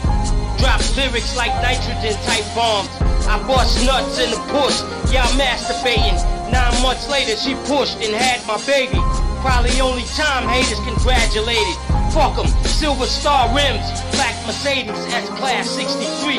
Wordplay, gunplay, check my GAT rap history. Law ain't shit to me. Got extensive knowledge, crack that code and solve that mystery. Misery loves company. I stay dolo, feds stay watching, so I hide my face in photos. Cause I got them Austin powers. They wanna take my mojo, kick real shit like I'm in the dojo. The revolution will be televised. People in power keeping secrets and telling lies. Modern day slavery, but y'all don't recognize. They use social media to keep you mesmerized. Gotta see what's more than just your eyes. Must feed my seeds. If my livelihood is jeopardized and I wind up shooting the sheriff, should it be justified? WMD, my mind is weaponized. Blow L's in hell, but I couldn't identify. To God intervened that my soul was hella fried. Could've snapped and sprayed the big apple pesticide, but I didn't. Sometimes I question why. Simple choice, right or left, life or death, decide. Never deal with 666, I seen the 7th sign. Got a second chance to play. I press rewind, make the most of every day till resurrection time. I was born on the dark side. I was raised on the dark side. Yo, Spit alert. Spit alert. Okay. Aurora, did you do that beat? Because that was legit. Now, it needed like Voltage Controller said, the beat is dope, needs a better mix down. This is fire. Yeah. I agree. Like I would make that beat like wider and do some stereo expansion and make it big and epic. I love the rapper's energy. The rapper was cool. But yo, Aurora, if you did that beat, that was cool.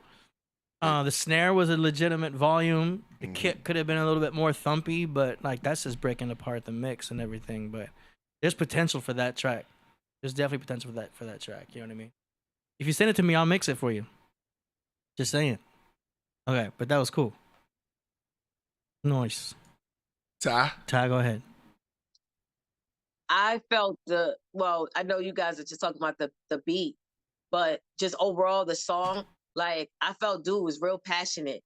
Like he was passionate. Like he was delivering them lines, real passionate. He had some punchlines in there. I caught some of them. Like I thought because I know y'all just talking about the beat, but overall, like the song as a package, the emotion was there, like the conviction was there. I was checking for it. Yeah, I agree with Ty. that's a good word, conviction. Yeah, That's true. I agree with Ty. The lyrics is the beat was dope, but the lyric he had some joints in there. He had some joints. I agree with Ty on that one. That was fire. That was our spit alert. Spit alert. He's a spitter. Thanks. Nice. All right, this next one here is from Year of the Mosquito, Master of the Universe, from the God Sector. Name of the song is Colors, produced by Year of the Mosquito. Here we go.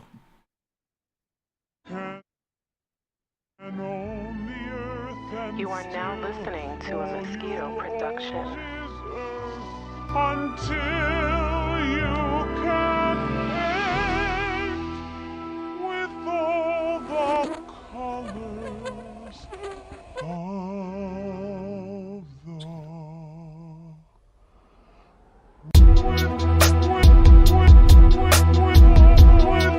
Okay. That beat's great.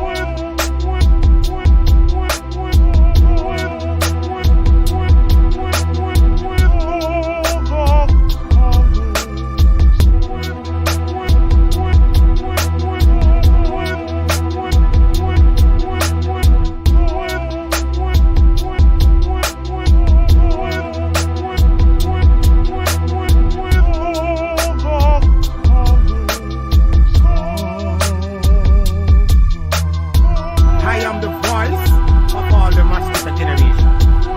Them tell me to take who knows. Set it stop the lies and then Mosquito now bring nothing come here. Listen to me, man.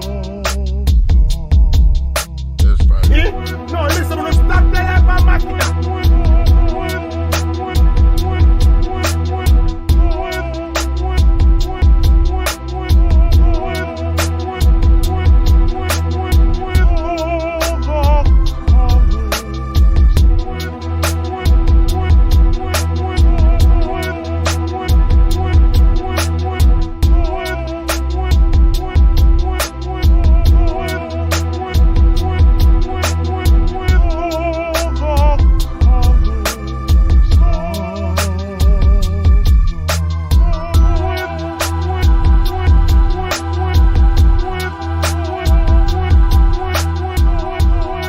Ooh, I like that choir. There's a lot of other. Yeah. Me and Ty right here. and on the earth, and still all you'll own is earth until you Shout out to Jody Southwood. with all the colors. All right. This is not bad. Oh, I like the love it, kick yeah. and the snare. It was not a bad mix. I wasn't sure where it was gonna go in the beginning. I'm like, oh, okay, this drop is gonna be determining everything here, and it was cool. I heard someone spitting something for like a second, and then it stopped. I'm not sure what that was. Yeah, in the beginning. Yeah, but that was cool, That was an incredible beat, yo. right? All right, get that. Yeah, That beat was, everything about that beat was fire. Colors of the Wind. Colors of the Wind. Oh man. You could do like a Native American type theme for that. Hey, come on, let's do it. Me and Ty. Like, Yeah, Kazo. there we go. K9. Yeah. Kazo. Yeah, exactly. Colors Send of that, the tell Wind. us that through. Yeah. Jody liked Name it. A few people liked it in here. First Cause said nice. Fella B said nice. Exactly. It's Bring that through. pretty good feedback there. All right, great job. Year of the Mosquito. That's the name of the beat? Oh, That's, the color of that's the wind. artist. All right, yeah. The song was called Colors. All right. That Great was fire. submission. Thanks for sending that in. Y'all be sure to follow Mosquito on SoundCloud. Let's go. Next now, we got a track submission here by Ceaseless One from the LBC. Ceaseless, what up? It's an MP3. It's called Esoteric G-Funk. Man. Oh, shit.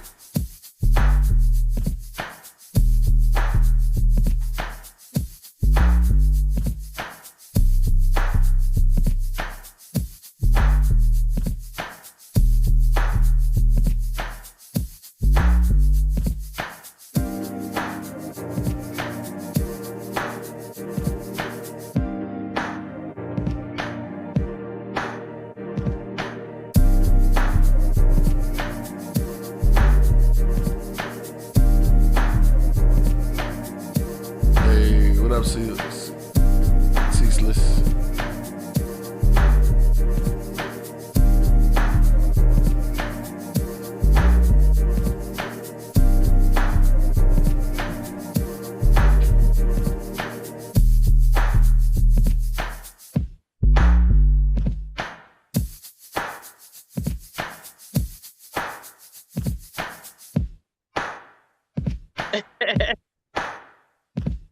Yeah, it's a beat, right? Yeah. Yeah. Hey. Yeah, take a cabbage patch on them, right? Right. That's what it is. Yeah, cabbage. Abdul says reminds him of a 90s pop joint. Yeah. What was that song? Y'all remember that song called "Treat Them Like They Wanna Be Treated"? Yeah, treat them like. Yeah. Exactly. It sounds like that a little bit. I was thinking My Prerogative. Yeah, definitely. You know what I'm saying? I am on a mission. He said it was, what do you call it? Cosmic G. What is G-Funk? Cosmic G-Funk. Yeah. No, esoteric. But he used, you're right, he definitely used like early 90s or snare, like that kind of, Yeah, right? like the hand clap. Mm-hmm. He's in a snake in there. Voltage says he sees Kid and Play getting busy. Yeah, Kid and Play, yeah, definitely. Yeah, It sounds like Guy. It sounds like early Guy. yeah, Father MC. Yeah, somebody said Father MC. Chris G said Father MC. Hey, the 90s still hold weight. You know, at the club, we still play This Is How We Do It by Montel Jordan. Oh, that's for to life. this day, like it's that classic. I only saw one fight ever off that song. Really? I was like, we was like, how could you fight off that? Well, It was that's how Houston. In Houston. There you go. That's how they do it in Houston. This is how we do. I was like, man, that's crazy, man. But no one ever fights off that song. Yeah. This is how we do. It's a good 2-for-1 song. Yeah. Somebody said, oh, rough trespass vibes. Yeah, that was a beat. Definitely 90. I'm glad you named it that. Ty? I'm gonna be like, Yeah, but since I know since we kind of like age similar and we kind of grew up in the same kind of, probably cultural, influences. So you remember a group called Portrait? Yes. I remember Portrait. Here we go. Go. Yeah, yes, exactly. That's what do the same thing. Wow. That's that Now I era. want to hear that. Yeah, now That's that era. Like I think Shawnee's was like, it was like a whole era where like it was like post. I think it was post New Jack Swing. Yes. But pre like what was the other one? Do you want him or do you want me? Yes, yes. That was that joint. That's that production. This song is that production. Yes.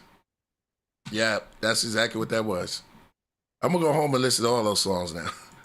Do you want him and him? Yes. Portrait. Man, thank you for sparking our imagination back there, man. It was a beat, man. So for real. Someone said so for real, Misha. Exactly. That was a beat. Yeah, exactly what you said. G-Funk. Nice. Is that something that you feel like the audiences would be receptive to today? I mean, there's an audience for every sound. Do you know what I mean? You would just gather that audience that likes that sound.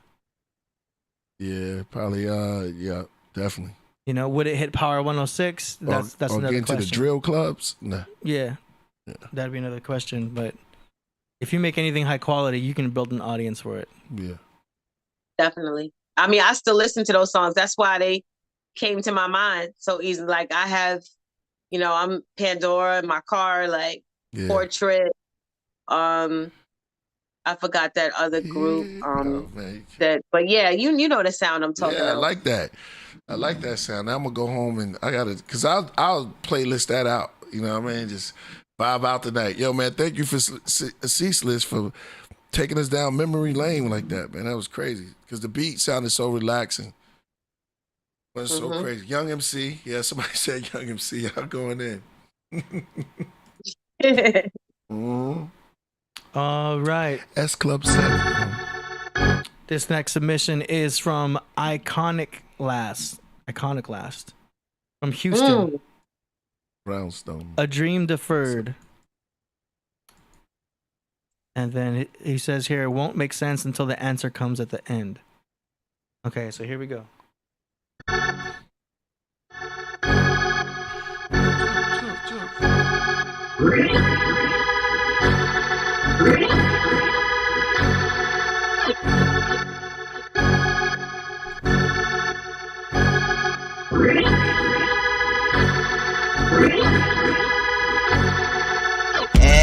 my friends, and now all we have to do to make this particular curse work is to wrap it out. That's you military guy, you limey banker, and we'll take over the whole world. What'd you say? That's better. Now, you get off my cape and you get the hell off of me. Bugger off. Why I oughta... Here we go. War, money, and souls inside the mix. Mass confusion, 3 obelisks. If I cut the population into factions and sets and make the music industry worship after men construct massive organizations to collect information and set up satellites in every state in the nation. I can keep my eye on you. I'm a spy, defeating goals and dreams. Some live, some die. Drugs permeate the world. What do you need right now? Tobacco or caffeine, or something from Dow. Methane to the coke, opium to the crack. Trip to the upstate, you'll never come back. Massive surveillance in a box of caged men, whose laws, name, and numbers data entered for them, and who'll have access while I at a whim and make large profit as they mass presents. You see, there's nothing in this world like power, money, and gold. This might be the greatest story ever told. We'll congratulate the fool who gets over inundating land dwellers in loads of water. There's nothing in this world like power, money, and gold. This might be the greatest story ever told. Increase the order, deny the bold. Some warmly accept, somebody's turn cold. Religion is an opiate that calms the masses. It unifies the actions and the thoughts of classes. Looking in for God, they're looking out for us. It's not the dogma, it's the man they trust. Inquisitions, cults and missions, black Jesuits and cardinals sinning.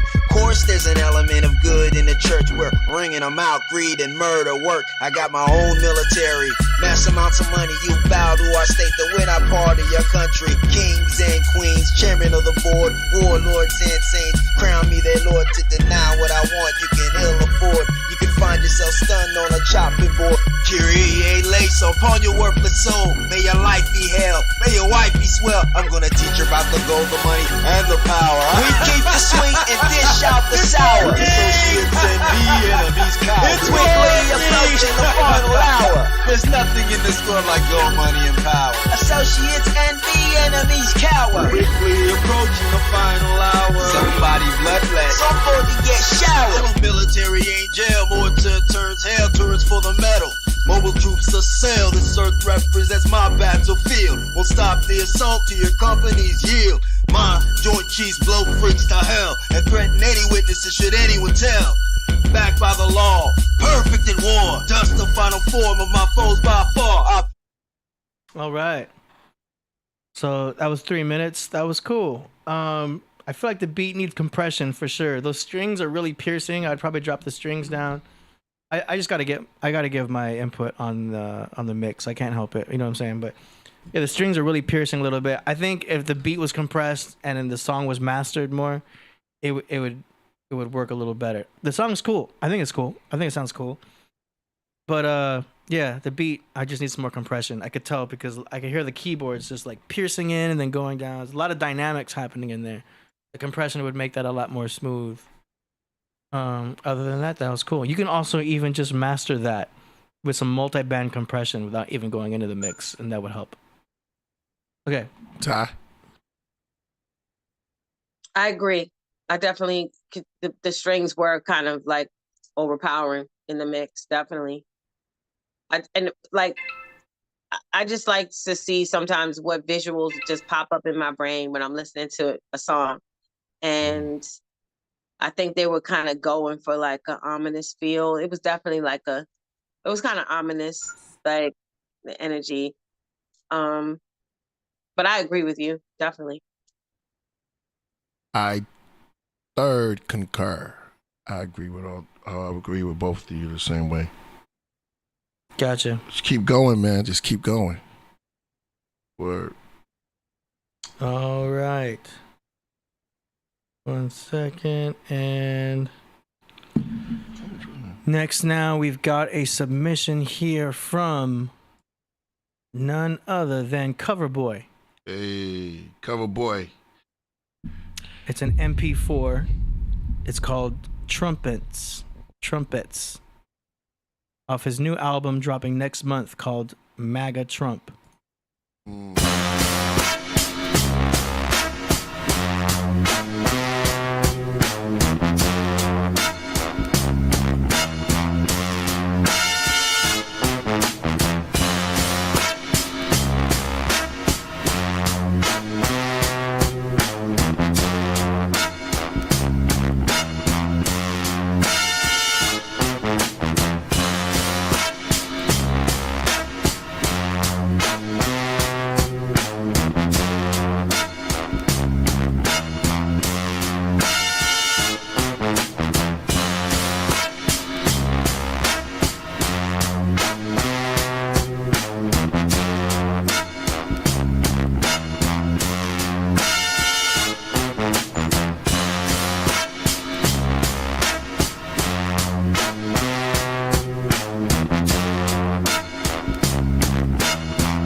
That's cool.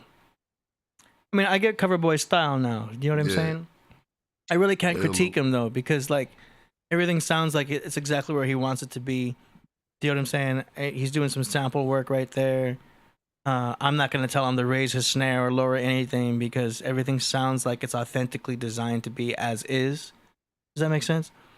Do you know what I'm saying? So that was cool. What'd you think? Ty? Oh, you want me to go next? I definitely, I'm partial to horns. Like, I just, like, I love horns. Like, when they're, done a certain way. I just love the power of horns. And it was, what I was trying to envision when I was listening to it, like what the rapper would be doing over top of it. Like, that's what I was hearing it. And like, it just, because it's unique. It was unique. Just the actual horn pattern, like the pattern that the horn, like the horn line that was being played, it was very unique. Because when you think of tubas, right? You think of marching bands and stuff, right? Like, Yep. So I was like, what is the song that would be created to this beat? That's just what was in my mind. But definitely unique. I agree with you. It was unique. I agree. Yeah. I agree. It was different. It reminded me of I was trying to think of Cypress Hill. Like the horns was like I was doing the same thing, trying to figure out. It reminds me of your album with the Fantastic Four. Yeah, something like that. Yep. I agree with both of y'all. Dope. Yeah. I like that detective sound. Yeah. That was more like a He said detective. Yeah, it was more of a detective. You think so? I mean, my favorite beat is Pharoah Monch, Simon Says. Oh, yeah. It goes from like what? That's from King Kong, right? Yeah. To me, that beat is perfect. That's my favorite beat because the tempo is just right for freestyling. Right. It sounds rugged. Is dope. I love that beat. So like, I always compare everything to that. Right. That's cool. That was dope. What's that song that I think it might not have been Dr. Dre. You guys probably know. We said, what's the difference between me and you? Yeah. Oh, yeah. Yes. Dr. Dre? Yes. Yeah. Yep. I can hear that. Mm-hmm. It kind of has a little bit that influence a little bit, right? Yeah. Yep. Yep. What's it? It's big. It was big. Yep. What's between me and you? Yep.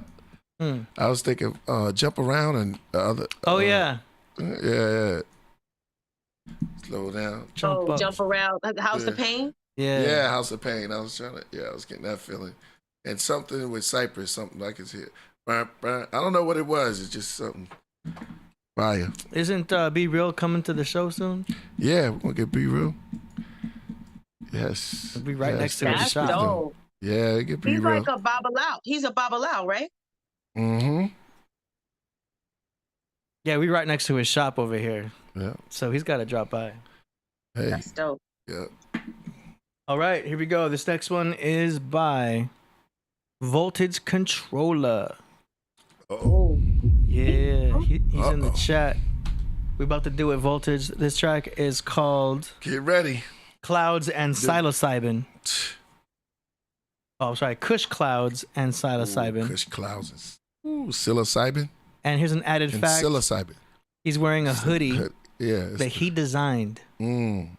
Check it out.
Hoodie is fire. That's me, you and that's me and Ty. Hey. Yeah, That's us all day. Yep. Kai Zodiac. Hey, K9.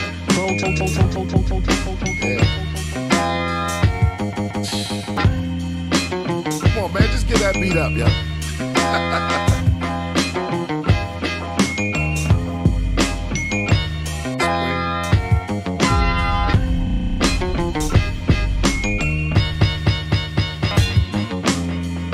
You have to rap loud on this one.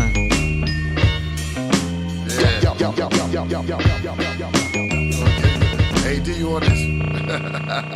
It's too fire. This is for you. Yes. He said he gonna send it to us. Yeah. I can see time. Oh man.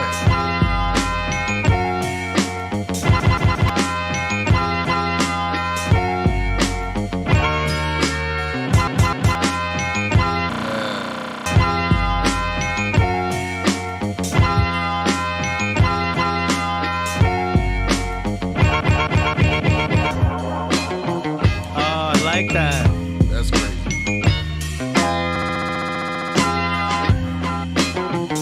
The headphones, stereo effects he's got going on. Everything is wide. You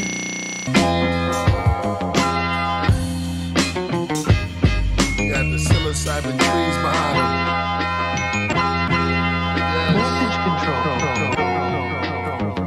Ghetto Gandalf. Ghetto Gandalf. The wizard. Fire. Fire. I really wanted to. Wow. That's like crazy. that. He understood the assignment. Yes, Hell yeah. indeed. Man, everything was good. Mix was on point. That was a hot track. Yeah. He sampled this. It's like he sampled the summer. Just put it in there. Know, That's right? how it comes when you make the summer into a beat. Yeah. Yeah, that was incredible, man. M Kush G says, I'm listening on headphones too. That's good. Yo, it helps to listen with headphones with the song promotion segments too. Do you know what I mean? They hear the mix right and everything. Yeah. Man, Voltage is the wizard, man. He right there. He said he's going to send it to us. We got to have him back here with his stuff set up. Yeah. So Yo, we that's some live whenever, beats. man. We need to have a Voltage time. I'll talk to him later. Yeah, set something up for either next week or the following week. Definitely. You got to get out with us, man. That was dope. Voltage. He plays his beat like he's in a beat battle. I always said that. Yeah. Yeah, exactly. Yo, you got exactly. That's a new It'll be art. rapped. You know what I mean? Because it's not just an NPC. Like, he's doing a whole bunch of stuff in there. It's He's an instrument. Yeah. It's like DJing at the same time. And the hoodie was crazy. And the his hoodie. B-Day. And his B-Day. He says his B-Day is next week. Oh, okay. He's in the chat right now. Yeah, he's a moderator. Yeah, he's a moderator. That's why he had that. That's why he had that fly black hoodie on with the design. Because he's Scorpio. Yeah. That hoodie was. I love the pattern though on the cloth on the hood and on the sleeve. That was really, really creative. I don't think I've seen a lot of hoodies like that. That's beautiful. Yeah. Creative. Yeah, you got to meet him when he comes on the show, Ty. Maybe you can be on the show too. Yeah, I think we follow each other on the gram. I think so. Like, nice. Yeah, it's dope. Real talented. Well, his birthday is the 7th. Y'all make sure you follow Voltage Controller on YouTube. Check out all the masterpieces. His channel's growing fast. He got over 6,000 subscribers. It's going fast. And then the link to his Bandcamp is up there too. So follow Voltage on YouTube. Let's go. Next now, we've got a track submission from DJ Akaza. Let's go.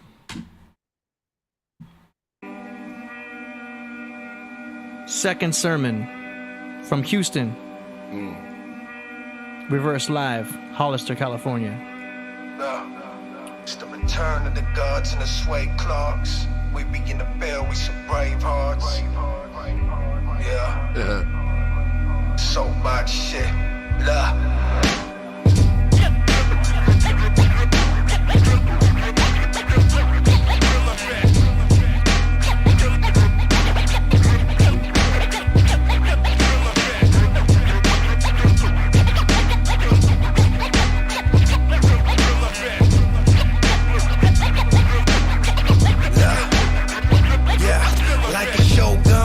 With a sword and a photo, I be chillin' with the spliff and a fold that'll fold you. Got a clip full of proof for the stories they told you.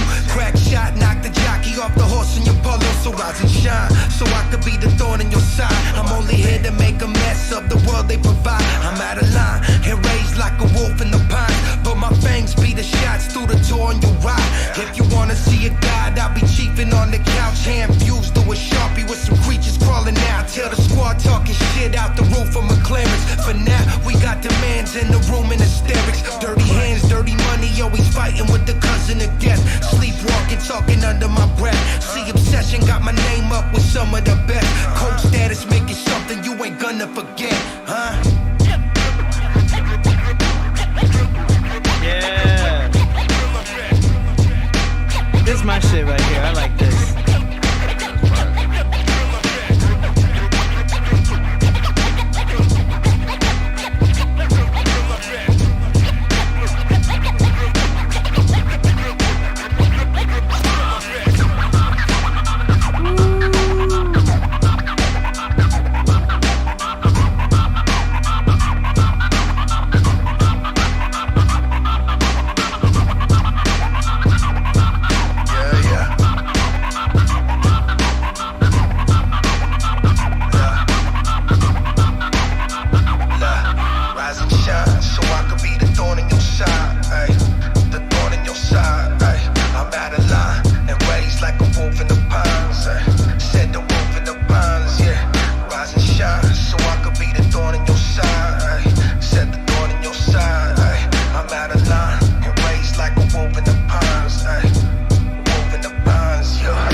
Leaving you wanting more. That was hard. Smart. 245. Yo, good job. DJ Akaza, that's what I'm talking about. It wasn't too long. The mix was great. Good energy. Great scratching. It's great to have some turntablism in hip hop still. Like, yes. We had somebody in the chat room said, I'd buy this. Yeah, it was hard. That's a good sign. Chris G said that. Yo, if you got someone saying they'd buy this, man, you on the right track. That's fire. Y'all go to DJ Akaza on YouTube. It looks like he's published stuff before. So he's no beginner. So y'all check out DJ Akaza, A-K-O-Z-A. The rapper's name was Reverse Live from Hollister, California.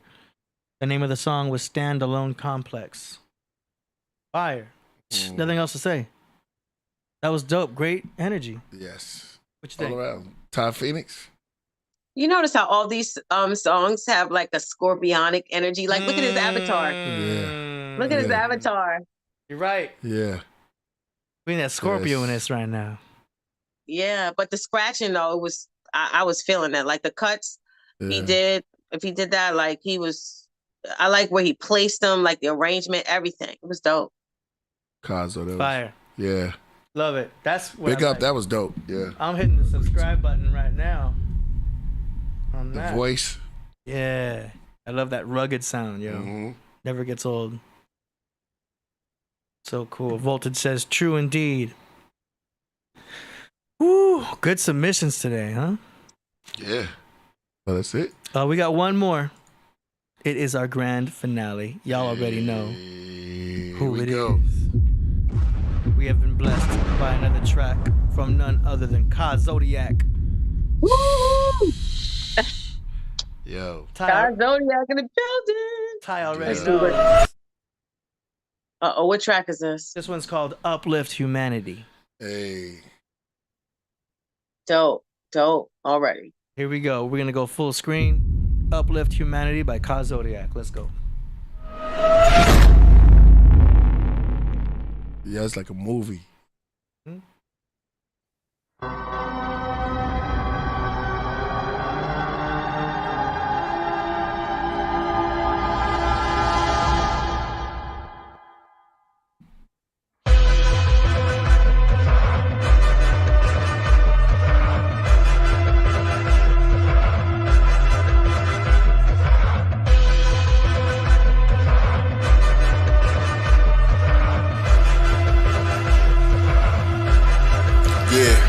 Yo, women of the planet, wisdom that's enchanted.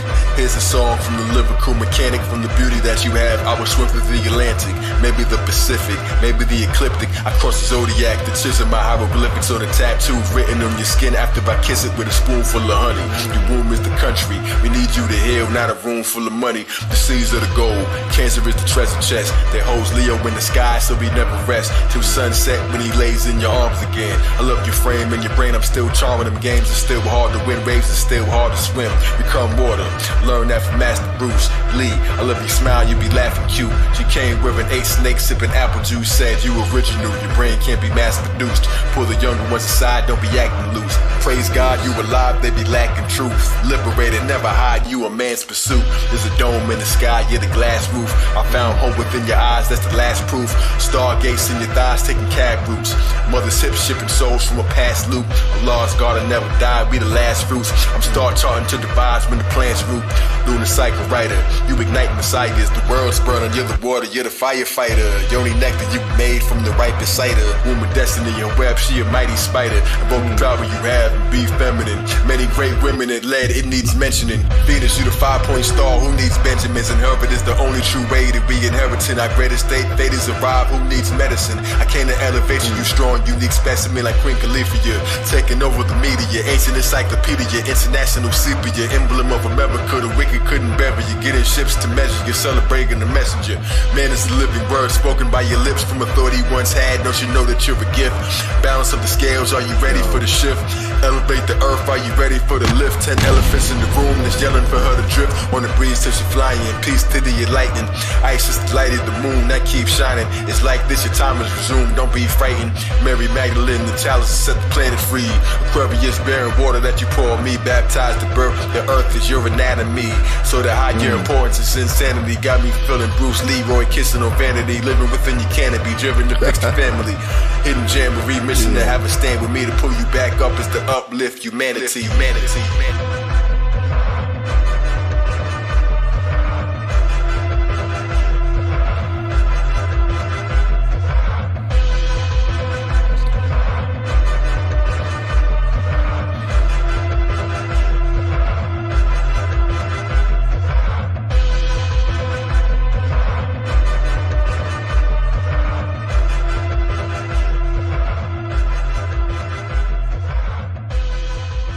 Dig it? Isn't it beautiful? All right.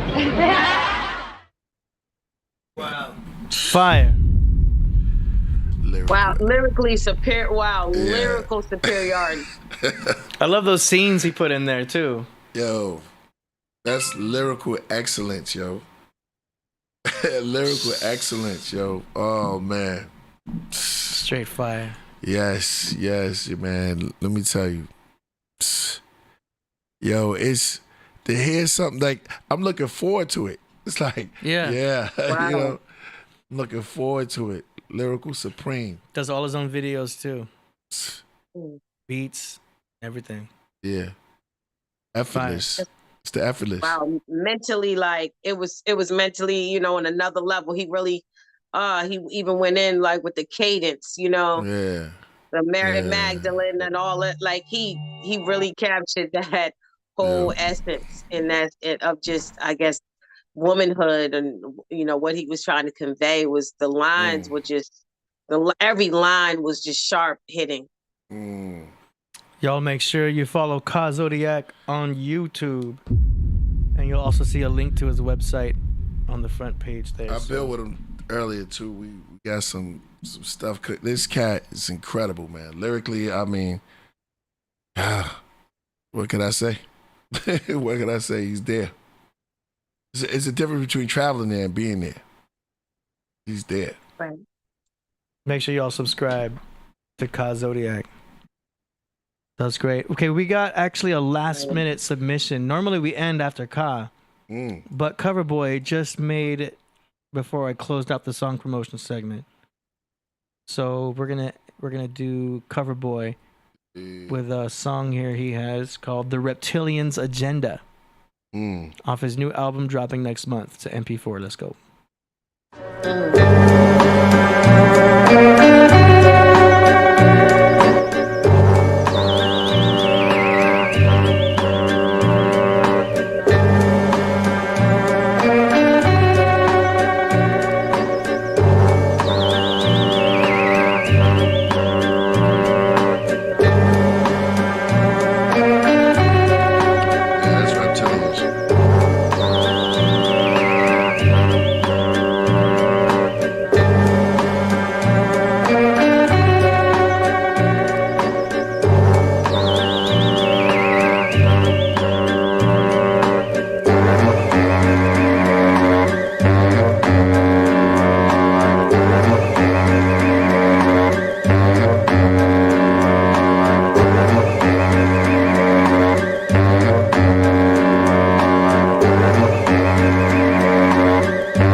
She could totally destroy that.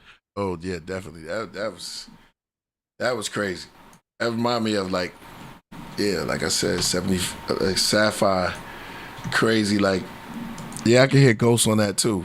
It's that MF Doom type crazy joint, like comic book. Yes, sir. Ty? That's exact. You actually were on the same page with me. I was imagining like the scene in Batman and Robin when they're just going in the building and they're looking for the culprit. Yes. That's exactly what it was, like one of those scenes where they're looking for the culprit. They haven't found him yet. They're kind of going up the stairs in the building, looking around. Like it was, had that whole suspense kind of. Yeah. And so what Batman do next? Yeah. I know, right? Yeah. The cape. And it has like a bird, did you hear like a bird? Like it was a bird sound in there. Yeah. Like one of those bird sounding UFO landing like Yeah, like tweet Morse like code. Yeah. Nice. Indeed. Well, this concludes the song promotion segment. If you guys are interested in submitting tracks for the next show, go to killerpriest.tv/song promo. The link is in the description. We do this every Monday and Wednesday toward the end of the show. So submit now to be part of the song promo for sure. Indeed. Man, I would like to thank our guest, the great, mighty Ty Phoenix. Man, thank you so much for coming through. Wonderful. Man, great. I love the feminine energy and I love the duality of it. It's beautiful. Man, we gotta come back with a part 2 on that at some point. Put it down. That was great. You look beautiful. Yeah, S.L. Smith says, "Why you so damn fine, Ty?" Is Thank you. typing that in there? No, it's SL Smith. It's right there. Look, she can see it too for herself. I know. It's right there in the chat. Indeed. Gotta bring some music back when I come back. Oh yeah, definitely. And get to the esoteric meaning of that sexuality. Yeah, I guess we talked about the weaponization of it, but we can maybe next time we'll talk about the metaphysics. Like we'll go deeper into the metaphysics of sex. Indeed. Definitely, indeed. Word. Yo. So we're going to let you off. You know what I mean? The Podcraft, thank you for coming through. Had a great time. And we'll build again, man. Ladies and gentlemen, the great Tiye Phoenix. The great Killah Priest. The great AD. Hey. Yo. Indeed. Yo. Nice. Yeah, exactly. Okay, we yep. Yeah, man. So this is it. Thank y'all for coming out and enjoying. We'll be AD. You can give the speech. Yeah. Thanks for coming out. Check out KillahPriest.tv because we just made the pre-order available for the CDs for Mr. Universe. Oh yes. Yes. So when you go to shop, yes, you will see Mr. Universe pre-order is now available. Right. Just go ahead and click on it, and then you'll be able to see the cover, and you'll also be able to see the back of the CD, and you'll be able to see all the tracks, the track order, and everything. So you'll be able to see the front and back. Pre-order the CD now. There's only limited copies. Priest, did you want to make an autograph version available or no? Yeah, we're gonna have autographs. Let me see this slow. Take your time. Autographs version of available. So go out, get it out. It'll be there soon. Make sure y'all go get Mr. Universe. The album's out in stores right now. Mm-hmm. And shout out to everybody in there. And some last minute super chats. We're going to do a shout out to SKJ Tracks. Yo, Killah, I emailed you through the beat you reacted to about a week ago. Beat name was Murder Reports. Yeah, I got that email. Yeah. Okay. Thanks. Yeah, I got it. I just got it's so much, you know. Definitely I'm going to get it. Mm-hmm. I just got to download it, listen to it again, and there we go. Nice. Shout out to Yaya777. Shout out to Normad right there. Shout out to Chandlador. We thank you all for the super chats. And Donkey says, I don't want to get off point, but the Mr. Universe album is amazing, and I appreciate you putting it out. That is from Donkey. What? Donkey. Oh, what he said? He says, I don't want to be off point, but Mr. Universe album is amazing, and I appreciate you putting it out. Yo, good looking. So shout out to Donkey. And that's about it. Cool. All right. So we'll see you guys on Monday. Mm-hmm. Have a great weekend. And be careful out there with that Mars retrograde. Mars retrograde. There you go. Tiye Phoenix. Peace and love. Peace, y'all. Peace. Mr. Universe, which one?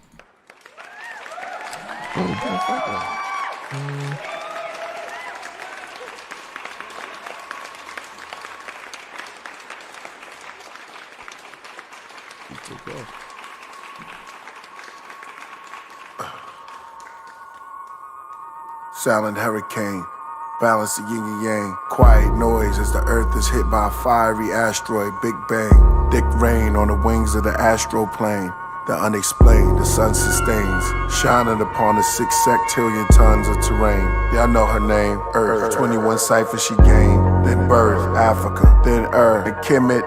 Beneath the endless universe, the interest of King Menace, mushrooms and herbs, perfumes, bathrooms to purge, her womb, black rule and serve, from castle to fat moon observe, absorb the all, summer, spring, winter and fall, upper plains, senses evolve, lovers change, remember recall, we throw too many baby showers, before getting to know the baby's father, she said the government gave me power, she gave his name to the state, now he plagued with horrors.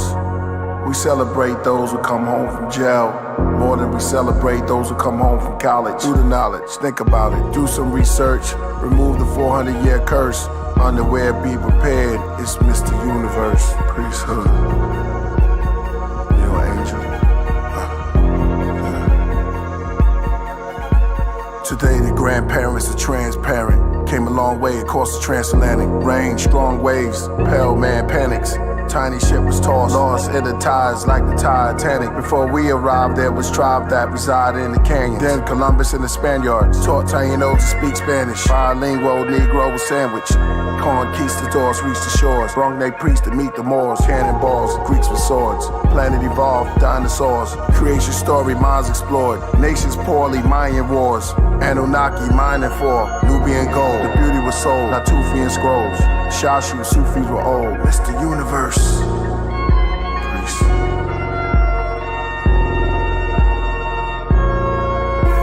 I'm in a room that's cubic. Meditate like a Buddhist. Beneath the moon that's bluish. No clothes, I'm exposed like a nudist. My soul rainbows, angels movement.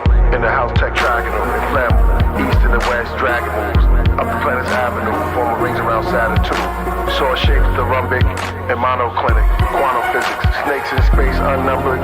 Triclinic, 5 prisms, my image, finally hexagonal. When you look in depth, it's magical. To connect through text, imaginable. To move alphabets, mathematical. Horizontal, vertical, and lateral. Get in tune with the crystals. You will soon search new birth for Mr.